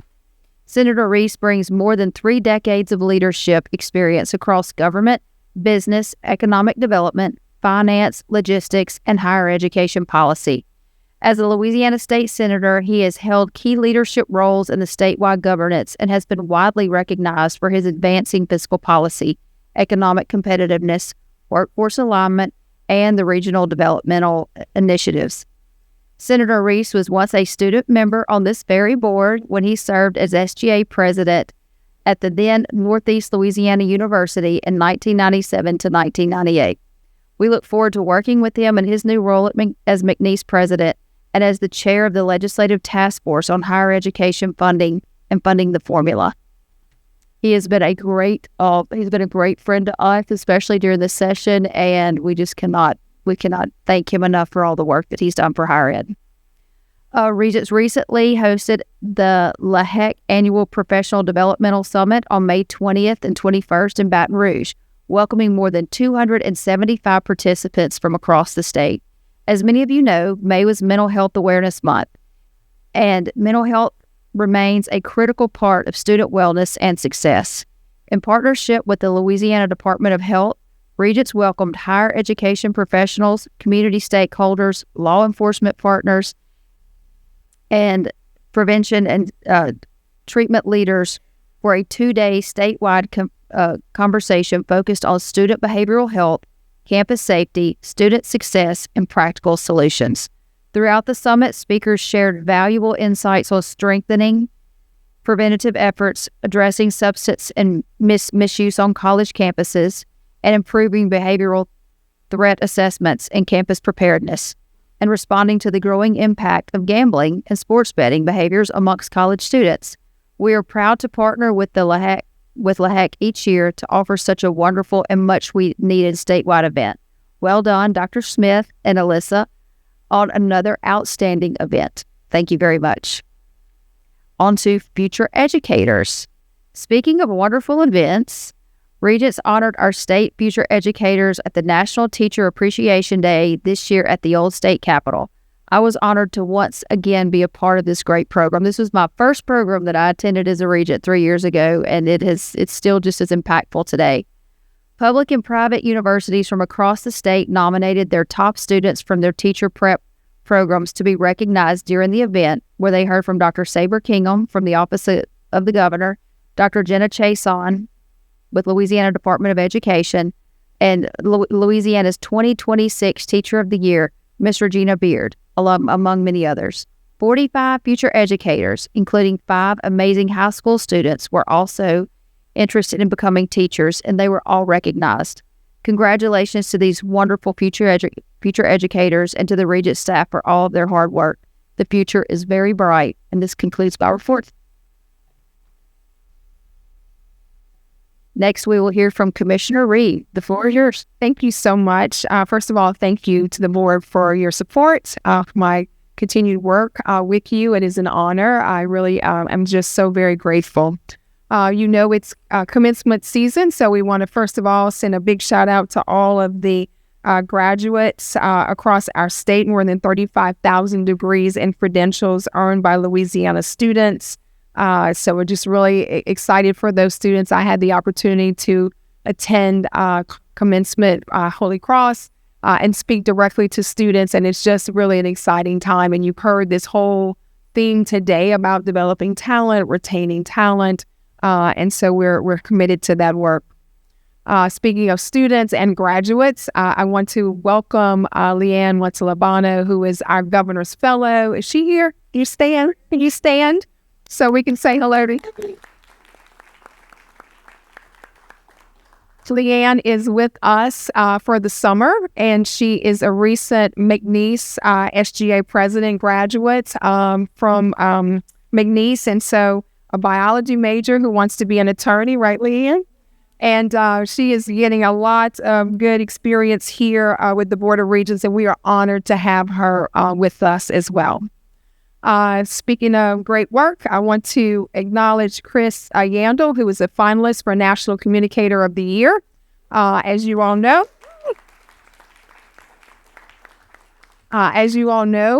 Chris and the team do phenomenal work, and under their leadership, we've won 40 local, state, regional, and national awards. So award winning is not a stretch when you talk about their good work. And Chris also is doing adjunct work at LSU as well. So shaping the next generation of phenomenal communicators. And then I also wanted to say a big thank you to the legislators, finally. The photos you see here are the individuals who were authors or handlers for our legislation this session. Certainly big thanks to the governor. You've heard the big wins, the reports, the expectations, the challenges, but we could not do it without strong partners. And so I just want to make sure, again, to say a big thank you to everyone who helped us this session. We tracked more than 100 bills. We had a robust package. We had some phenomenal wins and good policy, and we will continue to advance important work. I thank our chair and vice chair and certainly all of the members of the board who continue to do phenomenal work and are just committed to excellence and to opportunity in Louisiana. And with that, that concludes my report. Bye. Thank you very much, Commissioner. Is there any other business to come before our board? All right, members, looking ahead, we do not meet in July. Our next meeting will be Wednesday, August 26th. Emily, do we have any public comments? None. Hearing none, is there a motion to adjourn? First and second by Temple. Yep, Temple and Sterling. Any further discussions, questions, objections? Hearing none, we are adjourned. Thank you.